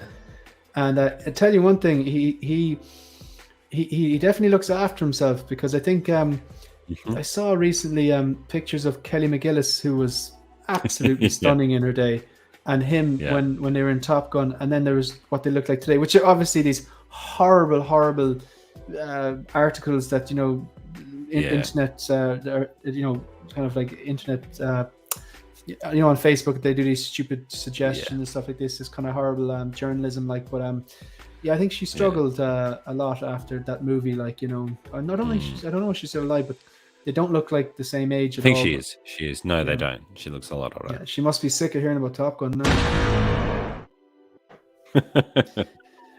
Right, so let's do it. Okay, I have a bank here, like, and I'm wondering, like, what might you be in the mood to answer? Whatever, mate. I am an open book. Okay, right. So you're a different type of collector. You have a YouTube channel, and you don't have like 1 or 2 or 3 figures. Like you're, in my opinion, someone who is already setting himself up to future-proof himself, which we will talk about in the future section. But this focus question is basically, as a collector, a serious 1/6 scale collector, or serious collector in general, and as a 1/6 collector content creator, what do you look for? Like, you don't have to name like particular channels or people or whatever. When you're like on the internet, on YouTube, what do you look for in a collector content creator that would bring you back to their channel, that would keep you interested? Like, what are you looking for that would be like, I'm going to hit that subscribe button and I actually will watch their videos and follow them? So it's not like a token. I'm gonna hit the subscribe because they're a friend, I want to help them out, whatever. I'm actually going to watch and keep going back. What do you look for in a collector, YouTube content creator, whatever you want to call it? Yeah, okay, that's a good question. Well, one of the reasons why I started doing my channel is because I wasn't seeing enough of what I wanted to see, which was posing and storytelling with them. And I just thought, one thing that I like to see, some of my favorite things in people's videos are the posing along to music. I love mixing music with watching the figures and admiring them. It's just another way for me to admire them, right? So I like to get ideas. I like watching to see what other people do to give me ideas, like, oh, what could I do? So like watching articulation in a video, I used to really enjoy that type of content. So I guess I like to see the figures displayed. I like to see them displayed with lighting. I like to see what they're going to look like on the shelf. I like to see what other people do with them, to maybe spark me some inspiration to see what I could do with my figure. Because for me, these are all about, it's all about the playing with them for me. and displaying them and taking photos of them and making videos of them so I can rewatch them and enjoy them, so that way I can keep them on the shelf maybe in a safer like type pose, but then go back and enjoy all the different ways you can see it. So I like people who do that. So content creators who put effort into lighting their figures and just put a bit of effort in on how they display them, that attracts me. So you'll definitely get a subscribe for me for that. Good, honest conversation that's about collecting and positive is what I will subscribe to. So I will subscribe to you if you like. I feel like a lot of content creators are trying to be self-help gurus. Don't pre-order, don't do this. Like, who made you the spokesperson of what people should do? These very same people that tell you not to pre-order are pre-ordering figures, and they're saying, I've got this paid off already. That would tell me you pre-ordered it because you've paid it off already, right? So I look. Wouldn't it be possible though? Sorry, I just want to come in on that. Wouldn't it be possible though that, like, those figures was when they were pre-ordering, and now that look, the 6 scale scavengers coined the dopo, and every now and then I'll sneak in a dopo, but I've essentially stopped pre-ordering. But I do have a lot of stuff paid off, but that was from like a year and a half ago that I did pre-order stuff. Do you get me? So wouldn't that mean that wouldn't there some of those people might actually be just telling the truth then? Or? Maybe. Yeah. But go on, sorry, I cut you off. And maybe. I guess for me, right, why do you need to tell people what to do at all? You know, like, what's the purpose of you? Is it so you can have content to talk about? Is it so you can get views? Is it so you can be an upstanding person that can, why you need, see, when I stream, I'm not telling people what they should buy, what they shouldn't buy. I don't give a shit. Buy what you want. I buy what I like, and I create content with it, and you either like it or you don't. So I guess for me, my channel isn't about being a spokesperson to tell you what you should do. You should do what you want to do. Mine is just I like to enjoy the figures, play with the figures, talk about the love of it. It's all about the love for me. So for content creators who do that, I'm more drawn to that because I find being drawn to telling people what they should buy and all the negative stuff about what companies should do, and I just find that that's not what I'm in it for. I deal with that in business and real life. I'm in it for enjoying the figure, enjoying the character, and I'm just happy to get one. I'm not making them. I never will make them. Me crying about it isn't going to make them make it any different. It's their business. I can just choose to not buy it or not, right? So content creators who don't do a lot of that is what I'm more interested in following. I like your channel. I like this show. I went back and watched these shows because I like your conversation. So being a likable person is important. Appreciate that. Thank you. Yeah. So, you know, and I've enjoyed your style of interviewing. That's why I started my show Posed Upright. I think I was one of the first people to actually interview people with figures and talk to them about their collecting that I can think of. And it's really cool to see shows like this now come out, and that's, you know, I like your perspective that's different from mine, and your style is different from mine, and I think that's awesome. So you know, channels like yours, I won't name any other names, but just people who are more positive and not caught up in all the negativity side of collecting is what I'm attracted to. Just puts me off. Yeah, I get you. I'm rambling. Thank you. I'm rambling. No, that's a solid points. So like basically you like content creators who like into posing, who you know, are positive, that are in for the art and the characters, and that like give you like basically have their characters, or sorry, their figures like displayed well and lit up and different, play with lighting and stuff like that. Good stuff. Like so I'm not into following it just to listen to people complain about something it didn't come with or whatever. Like that just doesn't do it. I don't care about that. You know, it's not going to change it. I want to talk and have fun about the character and look what we get to play with. Look what we got. Like, I like that stuff. I get you. Yeah, no, that's fair. That's fair. Right. So I'm just gonna address some of these chats here. So, best movie ever, A Few Good Men.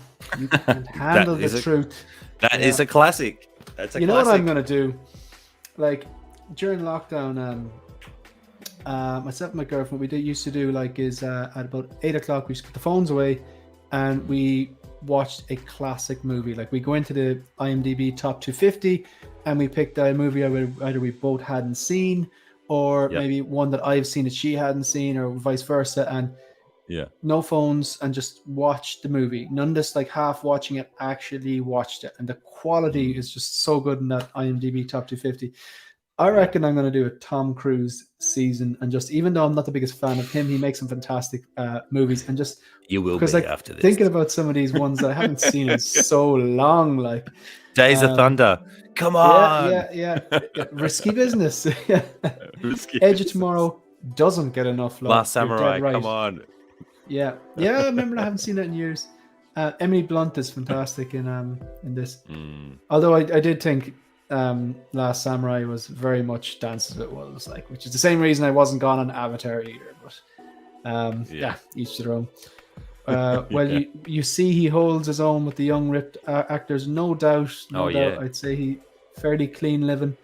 Personally, I like the channels with the interactions like this, and also stuff like Justin. So if I fancy a figure, I can see. Yeah, exactly. Same. The content creators who are doing those, day 1, day 2 unboxings, they save us so much hassle, because like that must be really tough to organize. They're ordering the figures to make sure they're getting them in day 1. It costs them money. They have to get them immediately, have to make the videos to get them out quick, and we get to see like what it actually looks like if we haven't ordered it so far. So if it doesn't look well, they take the hit for the community a lot of the time. You don't have to order it. You know what I mean? And if it does look well, I'm right there. I have that one in pre-order, or maybe it'll be the deciding factor. So on that, Shane, actually, if I can, I know we're going long, but on that, I will say Justin is one of the nicest and most helpful people I've ever met in the community. He goes above and beyond, from my experience, to really put in effort, a lot of effort, a lot of work, and a lot of time to bring these videos out.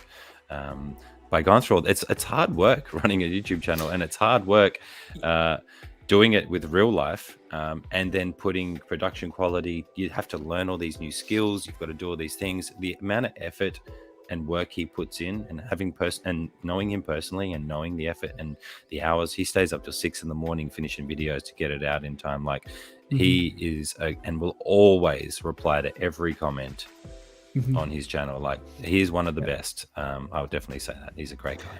Great. And you know what? Like, if I want to see a figure, chances are either him and Jeddah are the ones I just go to straight away. And anyone who's ever gone through the trouble of editing software, organizing live streams, especially now where people are in all over the world, different time zones, making your thumbnails, learning all those skills, knows how much work it is. And then if you put on top like that, he's getting these figures in day 1, and he could get like 7 figures. He could get a figure every single day, and it's just, I personally, from what I can see, it is hard work. It has to be hard work on some level, So it's a lot of time and effort.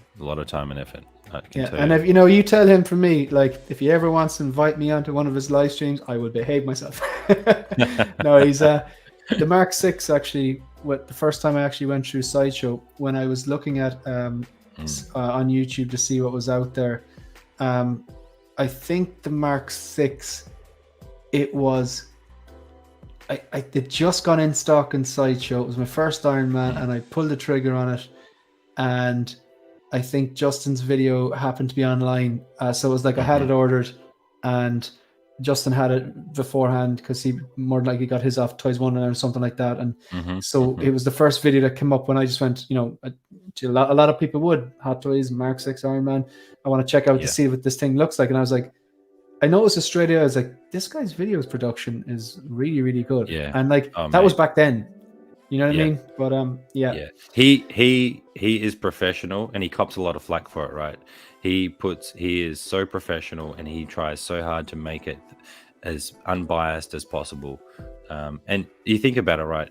How many other YouTubers do you see out there treating it properly, like a business, being professional? And I can tell you, he genuinely is a collecting fiend. He just loves collecting everything. So it works perfectly for him, because he wants everything. You see, he's like, he doesn't sell it off, bro.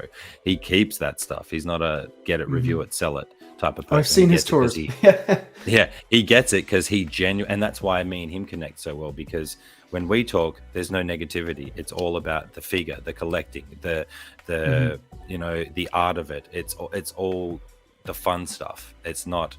There's none of that other stuff, and that's why I will always have respect for him, for sure. Yeah. No, definitely. I don't know anything about the guy. Only have seen his videos and seen him on live stream. He definitely works hard. But when people do something well, there's always going to be people that'll take shots. If you do something well, doesn't matter if you're a professional athlete, professional business person, teacher, whatever. People will always take shots. Like that's just the way it is. Have a good night, Shane, Iron Logan, and chat. Thanks very much, Commander Green. Mate. Have a good night. Thanks for being here, bud. Take care. Tremble Dust, how are you? What do you think? What did you think when you got your first Hot Toys figure? You take that one. I think we actually established that one, but what do you think? You're... Loved it. I just loved it. I'm just like, I don't know why I have to have it. I just have to have it. It just connects. Connects with me. I'm that feeling, right? Yeah. A lot of people think because my YouTube channel is new, I often get thrown into the like, oh, you're one of the new collectors. Like, I got my first 2 Hot Toys in 2009, FYI. So that was the Dark Knight Batman and Joker, which I've sold on because better versions are on the horizon. But even that Heath Ledger, which is, if the in-art Joker turns out the way the in-art Joker photos and videos look, this one, the Hot Toys one, wasn't a patch on it. But even that, I remember looking at it going, this is phenomenal. How did humans recreate this other human so well?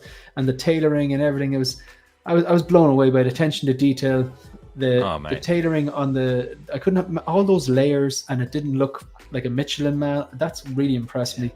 And just the paint apps and everything, I was blown away. The quality of their design and their figures is what inspired me to take photos of them to try and see how realistic I could get them to look, which then led to the YouTube channel. So if it wasn't for the quality of their product, I wouldn't be here right now. You know what I mean? Yeah. And it's because of that quality that inspired the creativity out to do things with these things. So I'm 100%. We'll always love Hot Toys. 100%. Always. Tremble Dust, Jed and Justin were the first channels I found regarding figs, and I started collecting. Jed for the enthusiasm and the humor, and Justin for the detailing. I actually really like Jed's production values as well. I like the way he lights his figures. I love the way he poses his figures. It's just when I'm watching it, it's like, this guy's professional. Like, do you know what I mean? Right down to like the lighting he chooses, the background, the camera he's using, everything is sharp, and I like that, and the music as well. I'm a fan of that. Yeah, he actually helped me with my lighting. I handed him a while back, and he gave me a lot of tips. And I'm still trying to learn. It's not easy to try and light them properly. So 100%. Yeah, it is. It is amazing. It definitely is. It can be tricky, I'd imagine. The two chillest figure collectors in the business having a chill conversation. People stressed stands no chance. Thanks, Shiny. I appreciate that. We've no time for whinge bags. That's our new show. No. But then by default, us saying that, are we whinge bags? Like, exactly. We're ironic. Damn it. Don't always agree with Justin's verdicts on figs, but he's a good. Now look, that's solid. Like that's of course, like, and I'm sure, like, of course, things I say, people are like, no, that's far off. Actually, I know things I say, people say are far off the mark, and I'd say, John, you've encountered a bit of that as well. Like, of course. It's once it's done, like, respectfully, like, you know what I mean, like that comment earlier on about the guy getting hounded and annoyed, or people were giving him shit because he got like a sideshow figure. That's just ridiculous. Like, you know what I mean? That's don't let people big down, bro. Get what you like, get what you love. Yeah, exactly. Finally glad I get to catch a bit live. Thanks very much. Glad you're here as well. If you haven't actually, just going to give a plug there. If you haven't already subscribed to John, that's Iron Logan on YouTube. And you can also follow him at Iron Logan on Instagram. And obviously you're watching 1/6 Figure Focus. If you haven't clicked that subscribe button, maybe you will do so. And if you're watching it and you don't have a YouTube channel, just sign up a YouTube channel to subscribe to the both of us. It really does help the channel. And actually, that's what I do to people at my work. I'm like, you're on YouTube. Let's get you signed up. Let's get you signed up and subscribe there. It's so easy once you have an email address, like a Gmail. But like, I found when I actually eventually set up a YouTube channel just to watch other things, it's so organized the way it keeps all the subs. You know, Oh yeah. like you know the way when you log into YouTube, you're just going to watch some content, you're chilled out, it's after work, and you know immediately who has a video out of your subs, who's a new video, and just, you know what to catch up on if you feel like watching. I love it. I'm a new collector, only 1 year in the game. Not ashamed to say I know nothing. Listen, that's where, like, I do have to say that's where content creators can come in. Like a lot of the time when I don't tend to enable someone. Like I would say like I love this figure, but I'll never say you have to get this. I have to get this. If I'm getting it, I'm getting it. And I would say like what I do, like, you know, I use payment plans, or I might order from here, or I might cross-check a bunch of different websites to get the cheapest price. Doesn't mean anyone has to do it. That's just what I do. But I do think that's what I find helpful. I find some things that you do helpful, John, and some things that Justin does helpful, and some things that Lael does helpful, or I know the guys from Collecting Weekly or whoever. Like I'll pick and choose little things that are like, yeah, that makes sense, and you know, you make up your own mind then. That's, thank you. It's good stuff. I'm glad to hear you're doing well, Tremble Dust. Greetings, Focus and Iron Logan. Great to see you live again. I love that name, Acid for Blood. Just automatically think of Aliens 1979, I believe.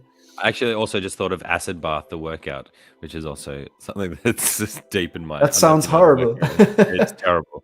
It's terrible. I'll tell you later. You can give it a go one day. Great guys, great challenge, you gents. Appreciate that, Andreas. Loving these streams, especially when you catch him live. You've seen this guy's art.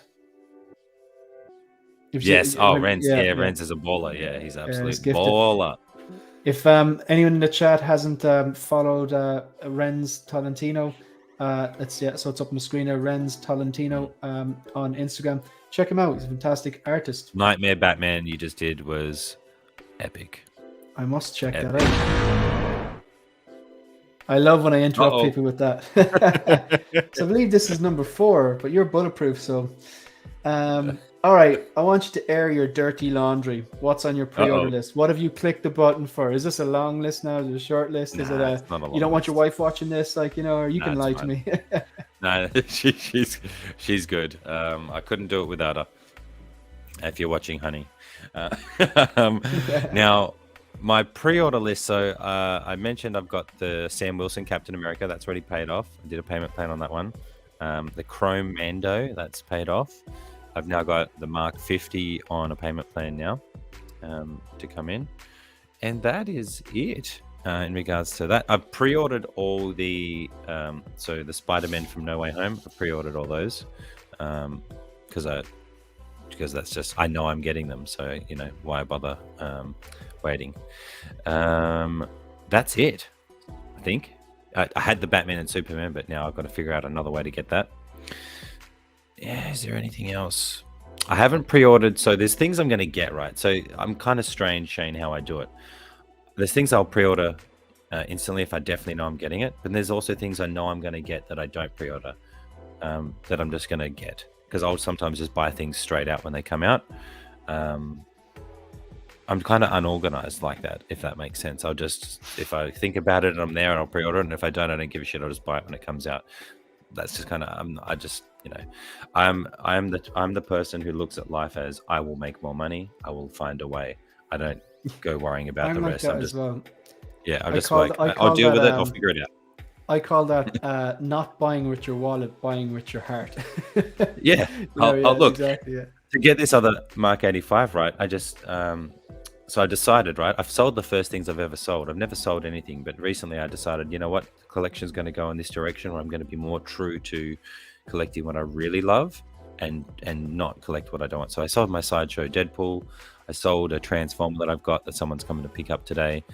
And the money is going to go straight to the 85. So I've just created that out of my own collection, right? So I've sold other things and I will make things work. I'm not stressed about that. You definitely seem very chill anyway. I wouldn't. I don't think the word stress would be associated with you. No, I'll just figure it out, mate. I'll just figure it. I'm like, hey, I want that. Okay, what can I do? Because for me, if I know I really want it, and it means something to me, I honestly don't care about the price. I couldn't give Yeah. two shits. When prices come out, I don't care at all. If I want it, I'll get it. Again, I'm not the one making it. You know what I mean? I get you. It's not my right to tell them what to do. It's I choose whether I want it. So I'll just find a way to get it. I want it, and if I don't, I won't. And it's that easy. I get you. And like, So pre-ordering, that's it. It's probably a great attitude to have, because like inflation is, it's funny, like inflation is like the buzzword at the moment, and you know it's 100%. We're in, like, you can't deny, like the inflation rate at the moment is crazy for everything. But also inflation kind of has been going on since as long as they've been printing dollars, like for years, like since there was currency in existence. Not a new thing. Everything is getting more expensive. It has been getting more expensive since you were a kid. If you were to go back in Australia, just backtrack to like 1984. Mate. Seems fitting. And you were to have like $10.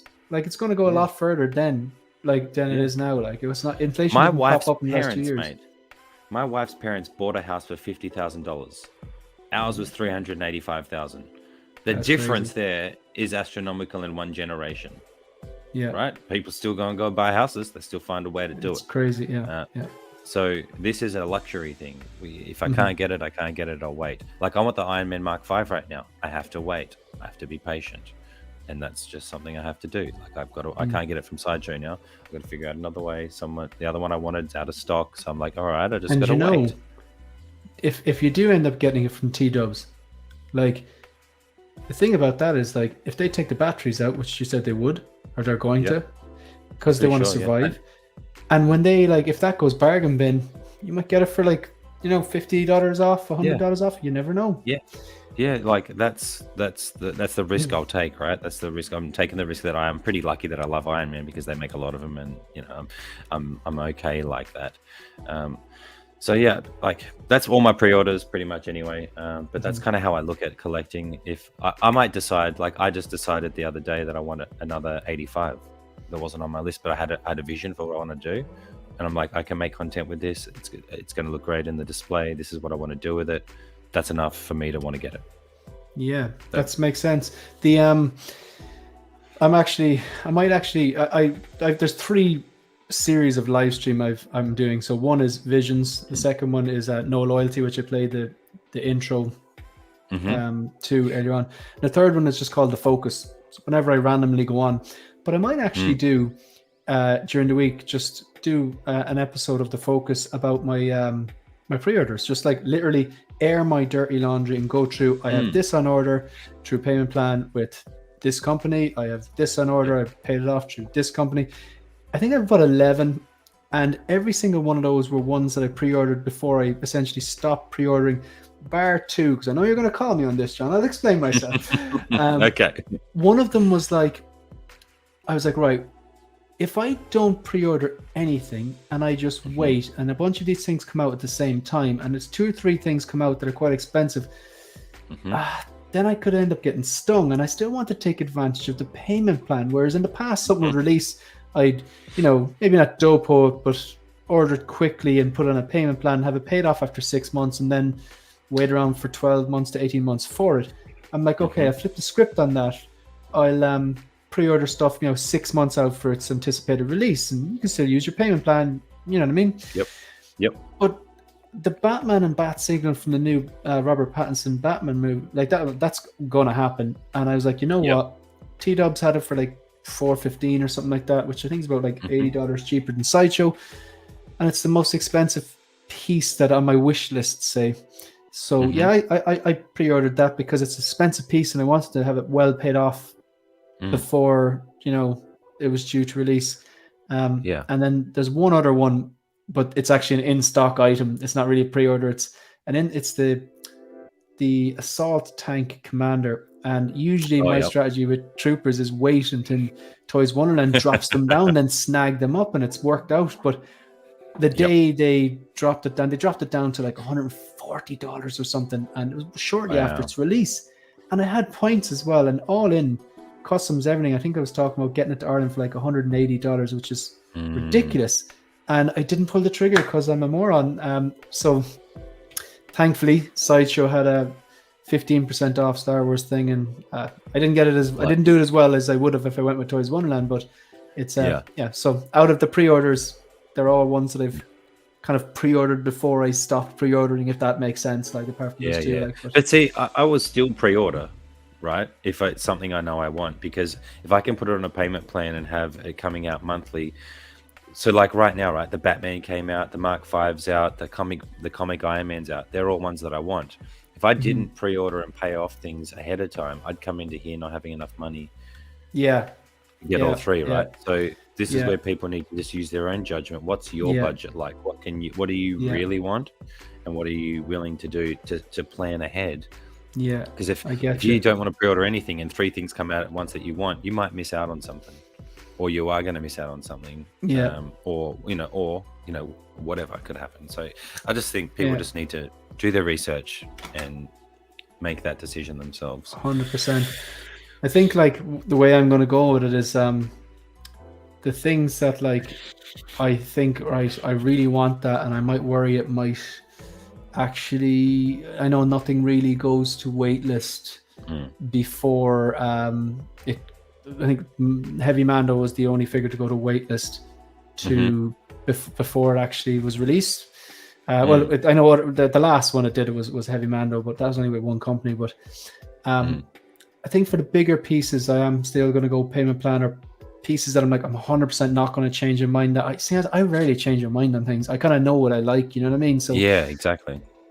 My point is, the things that I think Toys Wonderland are going to seriously reduce in price, I mightn't pre-order them at all.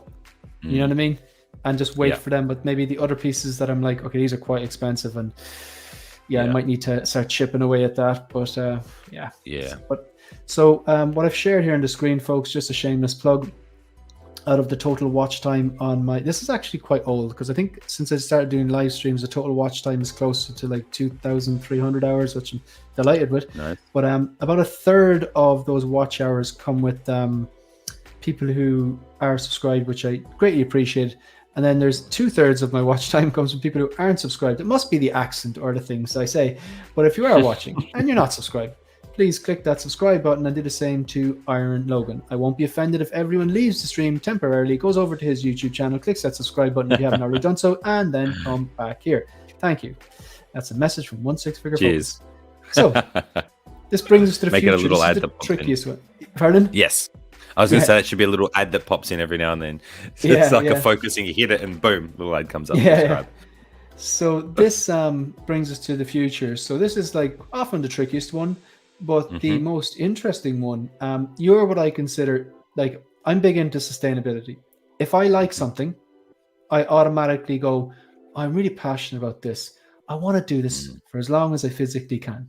You know what I mean? Yeah. With things like, just off the top of my head, I like to travel. I love to snowboard, and I like to mountain bike and exercise. So I figure if I look after myself and keep exercising, I'll be able to do the other 2-3 things for a bit longer, bar some catastrophe. With collecting, you can you don't have to be, you definitely don't have to be physically fit to collect. So that can be carried off into your future very easily. So you seem to be a man who's already thinking about the future, already thinking about sustainability. When someone used the word visions, no pun intended, they obviously are thinking about the future of whatever said hobby so before you start talking about how you vision your future, because you already touched on it, and I'd like to hear more details about your vision for your setup, for your live streams and your videos, and the direction of your channel, and how you intend to display things, just everything that you basically outline your vision. Before you do that, I've got 2 questions for you. One, do you see yourself collecting in 5 years? Yes. Do you see yourself collecting in 10 years? Yes. They're the quickest 2 yeses I've got when I've answered this question. Floor is yours. Go for it. Awesome. So visions for me, I have a lot of goals, very goal oriented, and I think that comes down to the physical training side that I live and breathe with my work. Right, I work in a gym, manage a gym, been in the health and fitness industry 12 years. I'm a big believer, if you don't know where to start with anything, you start with health and fitness. Everything builds off your health and your fitness, your mental health, my mental health has never been better in my entire life when I combined the exercising that I do with my passion for creating things and finding that outlet. I used to do music when I was younger. I've always been, I used to play sports. I've always had to, I'm a creative person. As my wife would say, I'm an Aquarius. I need to be creative, right? This for me combines my love of storytelling. I used to write scripts when I was younger. I even tried to film a short film. I did acting. I did stage acting.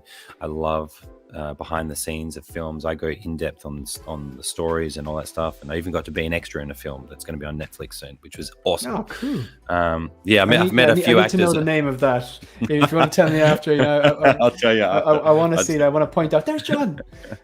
I'll tell you. It was it was a great experience. But I actually signed up a guy to the gym who was an extra on Thor: Love and Thunder. Funnily enough, cool. A great chat about what he got to see behind the scenes. Very, very quickly. So, just give me a thumbs up on the new figure. Are you getting it or not? Which one? Oh yeah, hell yeah, hell yeah. It looks fantastic, awesome. But we might talk about that after you finish chatting. Yeah. So I guess visions, right? So I'm gone a long way about it, but I've already planned out. Take your time. My goal, mate, is I'm very passionate about seeing if I can make a career in YouTube. So I have goals that are not just in the 1/6 collecting. My goals are and it's already started with my show, The Rundown, that me and Anthony do. He was gracious enough to come on with me. My goal is to eventually be interviewing celebrities, getting them to pose up figures of themselves in Hot Toys form while I interview them. That's one of the goals I have. So if I could get a Henry Cavill and he's into this stuff, interview him while we pose up a Superman figure, how weird would that be? Talk to him about all the things that would come with that. That's a goal. Film reviews, TV, that's something I do want to get into.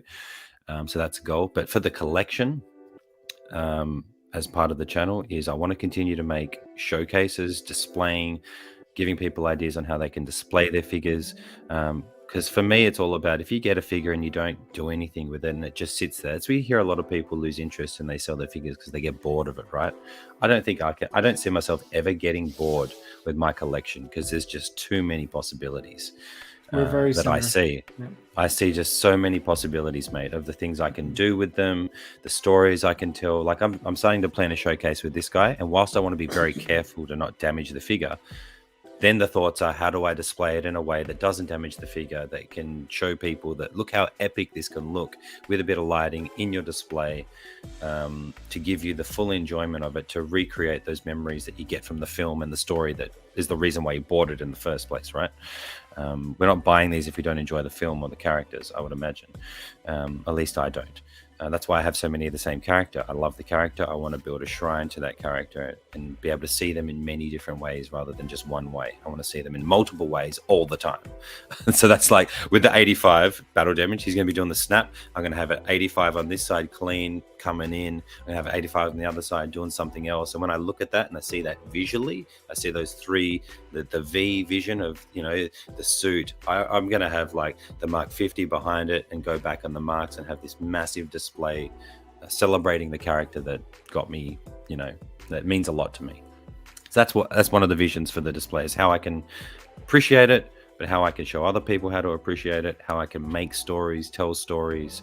Like I'm working on stop motion things that I'm going to be trying on the channel soon. Stop motion with Hot Toys figures. It's going to be insane.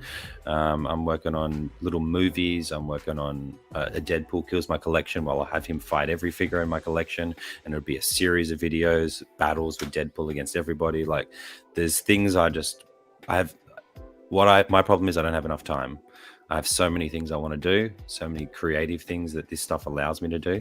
And I love YouTube because you get to do that yourself. You've just got to be willing to put the effort in. So the visions for me is, I don't see this ever ending. I see this as one day my job will be doing YouTube and I'll be able to support my family with it, and be able to hopefully make enough money to still collect these things and just enjoy it. That's the vision, I guess. That's amazing.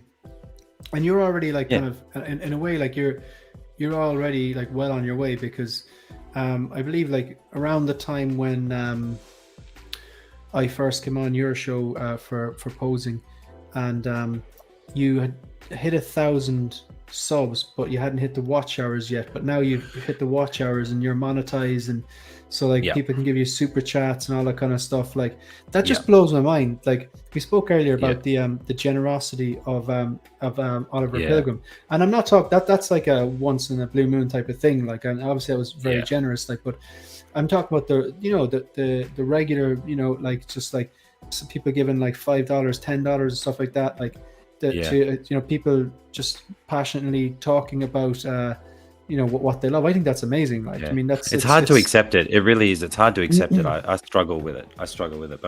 But I appreciate it. You know what I mean? We do it because we Yeah. want to make a living off it, and I appreciate it. But I still struggle with feeling like I'm not giving enough to say that. You know what I mean? I know. I think worth like it.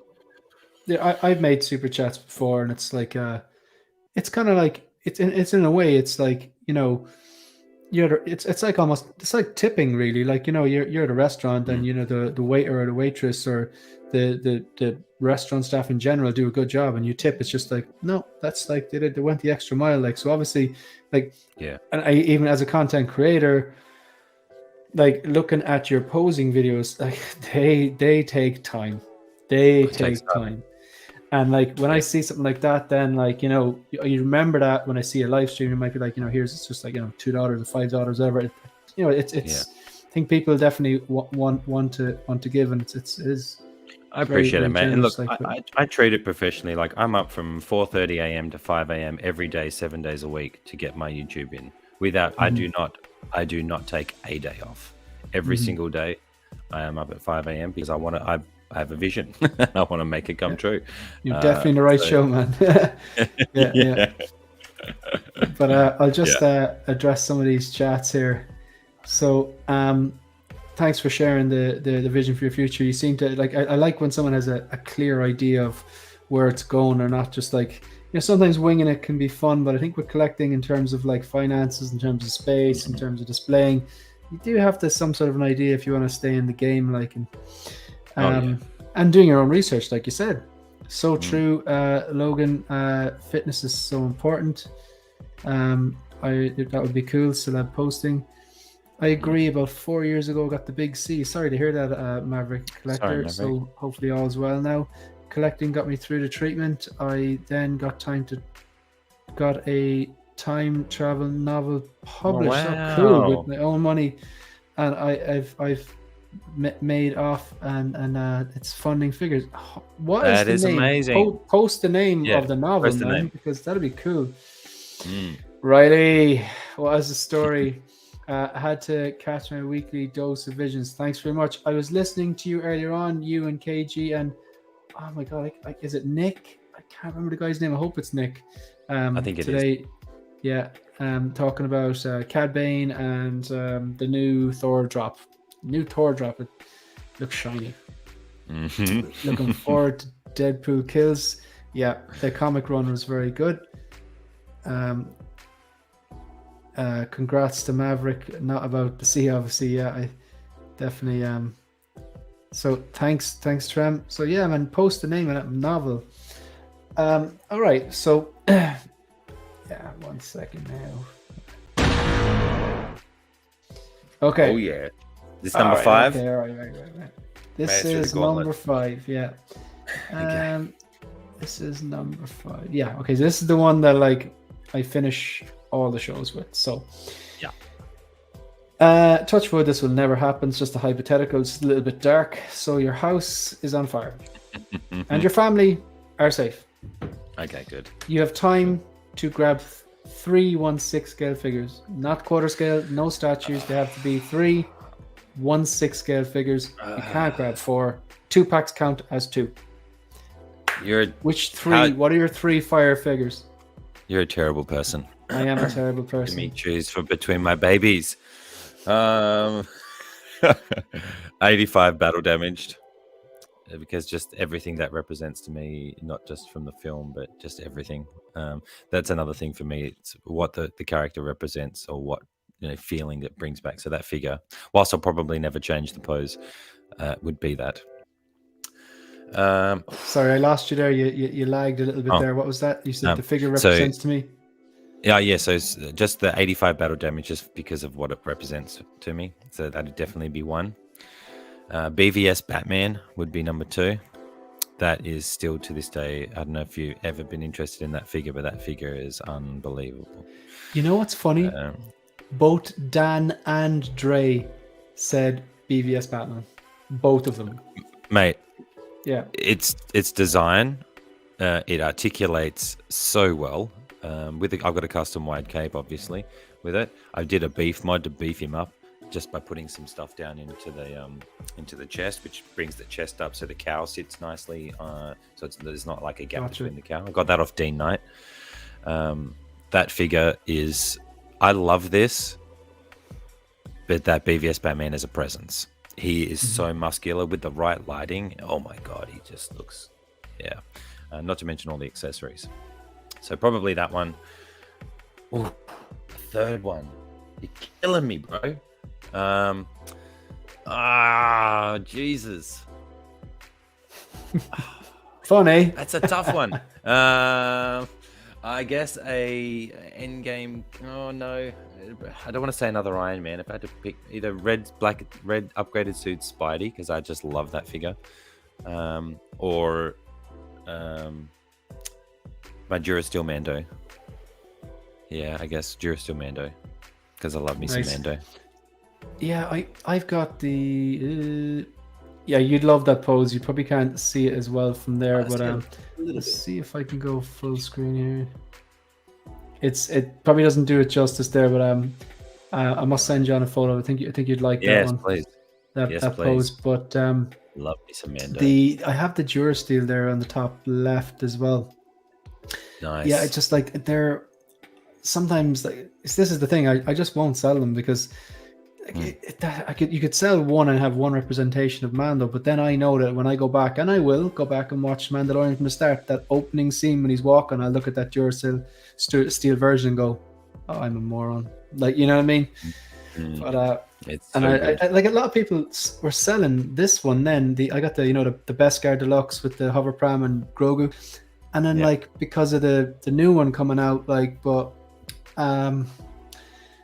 I just think it's such a good figure. Like all the stuff that comes with it, like it's like a DX, but it's not a DX. It's mad. Yeah. Oh mate, that's why I'm like I'll have just multiples of Mando, because I can have this. I've taken the fat suit out of this one, so I can do a landing pose, a ground and pound with him. He's epic. I'll just have him doing something astronomical pose wise in the display, and I'll have the chrome Mando looking nice and nice and fresh at the front. Yeah, 100%. Where do you stand on shippers actually? Bin. They go in the bin. I recycle. I support recycling. Did you see my story by any chance during the week? No. I saw something about you putting boxes, all your boxes were in plastic containers. I think I saw. So obviously, like, do you keep your art boxes? Yes, I do keep the art boxes. Like the art boxes for me, the design, the photography on them, the art. Beautiful, and all the trays are so handy for storing accessories and stuff like that. Or if I ever want to sell something, it's a lot easier to sell it with an art box. Like people say, oh, if you get rid of the shipper, like it takes value off it. No, it doesn't. I decide the price, and if you give me the price, I'm going to sell it to you. Do you know what I mean? So I'm unlikely to sell anyway. But like there's a hierarchy. Let's face it. There's art box with the shipper, fine. Slightly underneath that, art box and complete. And then there's loose. There is a massive gap between loose and the tight. Like, that's ridiculous. Here's how I look at it, Shane. I always am buying new figures, right? So I'm always getting new shippers in. If I ever were to sell anything, I just keep the new shipper that I got from the new thing I purchased to put the other box in, and then use that if I need to. No need keeping them all around. It's in the name, shipper. It's designed to get the art box to you properly. But yeah, basically, I've got these huge IKEA boxes. I think they're called the Samla, SAMLA. Huge, like 130 liter boxes. They can fit like, without the shippers, they can fit 10 art boxes. So like 10 different troopers. So I took them all down from the attic. I have 6 of them. 5 of them were full. Just by getting rid of all the shippers and stacking them properly, I saved a whole nother box. So now there's 2 empty boxes there. So I'm doing a video on that, and And we're very alike in a lot of attitudes on it. Like, but yeah, like don't need no shipper. I don't need no shipper. I ain't got the space. Exactly. Let those guys burn. So I'm going to do an episode on the really exciting topic of Hot Toys art box storage. So shipper bonfire, awesome. Spoiler, and then I'll just show you how you can do them, and they'll be very protected because they're in plastic boxes with lids, and they're away from the elements and stuff like that. So right. So I suppose that kind of brings us to the end. Mate. Sorry, I kept you. Sorry, I made it go so long. You said, oh no, I thought I was actually hanging on to you. Like, to be honest, I was enjoying the conversation. I thought this was going to be a longer one. So what's going on your channel? Oh, geez, we've got a lot going on actually at the moment, mate. I just put out the Doctor Strange. Would love your feedback on it if you get a chance to watch it, because I am super proud of that one. I am debating starting one on him on this guy next. I'll be doing a live unboxing with I do live unboxings now. Every time I get a figure, I'm just going to do a live unboxing. It's super fun for me to do that, and just do a bit of a pose. But what I'm going to do this time is amp it up a bit. I'm going to unbox the Iron Man Midas maybe later this week. We'll see how we go with scheduling. And I'm going to do a ground pound tutorial with this guy. So anybody who wants to learn how to do a ground pound, I took a photo of the Mark 7 I did recently that was quite popular, and I really got him in a tight, different looking ground pound pose, I think, compared to some that you've seen. And I want to teach people how to do that with the Midas, because it's the same figure, basically. So I'm going to start actually getting into doing tutorials and trying to help people pose live on some things. That's something I'm working on. So that's something that we're going to be hopefully doing this week, if not next week. And then it's pretty much just I've got a few other clips I want to do. I'm just going to put out some random little shorts and videos. I like to do the shorts on YouTube. I find they're fun to do. So I'm just going to have a play around with that, figure out how I want to do this guy. So I'm going to play around with him a little bit and play with what type of lighting. I want to try and do some different lighting with him, see how I can get him looking. So that's pretty much what's going on at the minute. And then tomorrow we've got Take the Rundown with me and Anthony, where we'll be going over Obi-Wan finale and Miss Marvel episode 3. So we've got a lot to talk about tomorrow on the Rundown. For all, like, people like Renz and Shiny have been there, Riley's been there, quite a lot of people that have been here actually. William have been in the Rundown. So we hope to see you all in the live chat tomorrow, because that show we bring up every single comment in the chat, and we're a book club, we're a movie club, so we're just growing our movie club at the minute. So that's tomorrow. I think I've watched all of them. Oh, awesome. Appreciate it, man. And I'm actually enjoying this Marvel. Like, I was thinking, this is probably aimed at a teenage audience, which I do think it is, but I'm quite enjoying it. So, yeah, mate. How good was the last episode with the Bon Jovi music? I loved that. Yeah. I'm a sucker for an action scene with a movie, but especially when the song, you think it'd be the last song you'd expect in like an action scene. That was very good. That was money, that part. I love that. Yeah, 100%. But no, I really appreciate you taking the time to come here. I find these episodes are very nice for it. Like, I like being on a panel and, getting the different inputs, and there's certain buzz. There's great buzz when there's 6 people on there, especially if they're kind of like-minded or whatever. Or even sometimes if they're not like-minded, I do like that buzz. But I think the one-to-one conversations, you actually get to know the collector a lot more and let to know the person. So I really appreciate that. Just gonna go through a few things. So right, what's coming up on my channel? So obviously that Thor, the beautiful looking Thor, was dropped today. So I have to do a pre-order preview on that. I'm obviously going to do a video. I'm kind of halfway through recording a video on Hot Toys art box storage, and just kind of maybe very simple way of storing the art boxes out of the way, because everyone knows I like a good clean setup. So there's no art boxes in this room. It's an art box free zone, and it's a shipper free house. But I'll show you how to kind of I'll show you what I do to store them, and if you get any sort of value out of it, maybe it'll help you or give you an idea. It's very simple, really. Good. Then next, I'm supposed to be doing episode 7 of Visions with Brother Cousins on Monday night. So looking forward to that. And obviously I'll be with Lael for the Collector Lounge on Sunday, 5 p.m. Greenwich Mean Time, which is midday New York time. Or if anyone's watching from Australia, I believe that would be midnight. I think it's midnight for us, yeah. Yeah, 7 hours. I think it's 7 hours ahead, yeah. So I think that's pretty much it. I'm just going to redress this comment here. a few comments just before we go. So this is, so Maverick Collector, the novel that he wrote himself, is available on Amazon. It's called The Empire, the State, 88. That's very impressive. Happy days, good stuff. But I think that's pretty much it. So I think we're going to just call it there, unless you have anything else that you would like to add, John. No, mate, just really happy to be here. Love catching up with you, mate. I feel like it's always a pretty easy discussion with you. So just glad to be a guest. A lot of common ground. A lot of common ground. Glad to be here. Yeah. It's been fun. 100%. All right, folks, that brings us to the end. So really appreciate you being here. If you haven't done so already, please subscribe to the 16 Figure Focus YouTube channel and follow 16 Figure Focus on Instagram. So it's just at 16 Figure Focus, and do the same for Iron Logan on YouTube and at Iron Logan on Instagram. And if you still haven't had enough 1/6 scale content, jump off this live stream when it ends and go over there and join Dale on Figure Flex Friday. That's a 1/6 scale man. See you, folks. Catch you in the next one.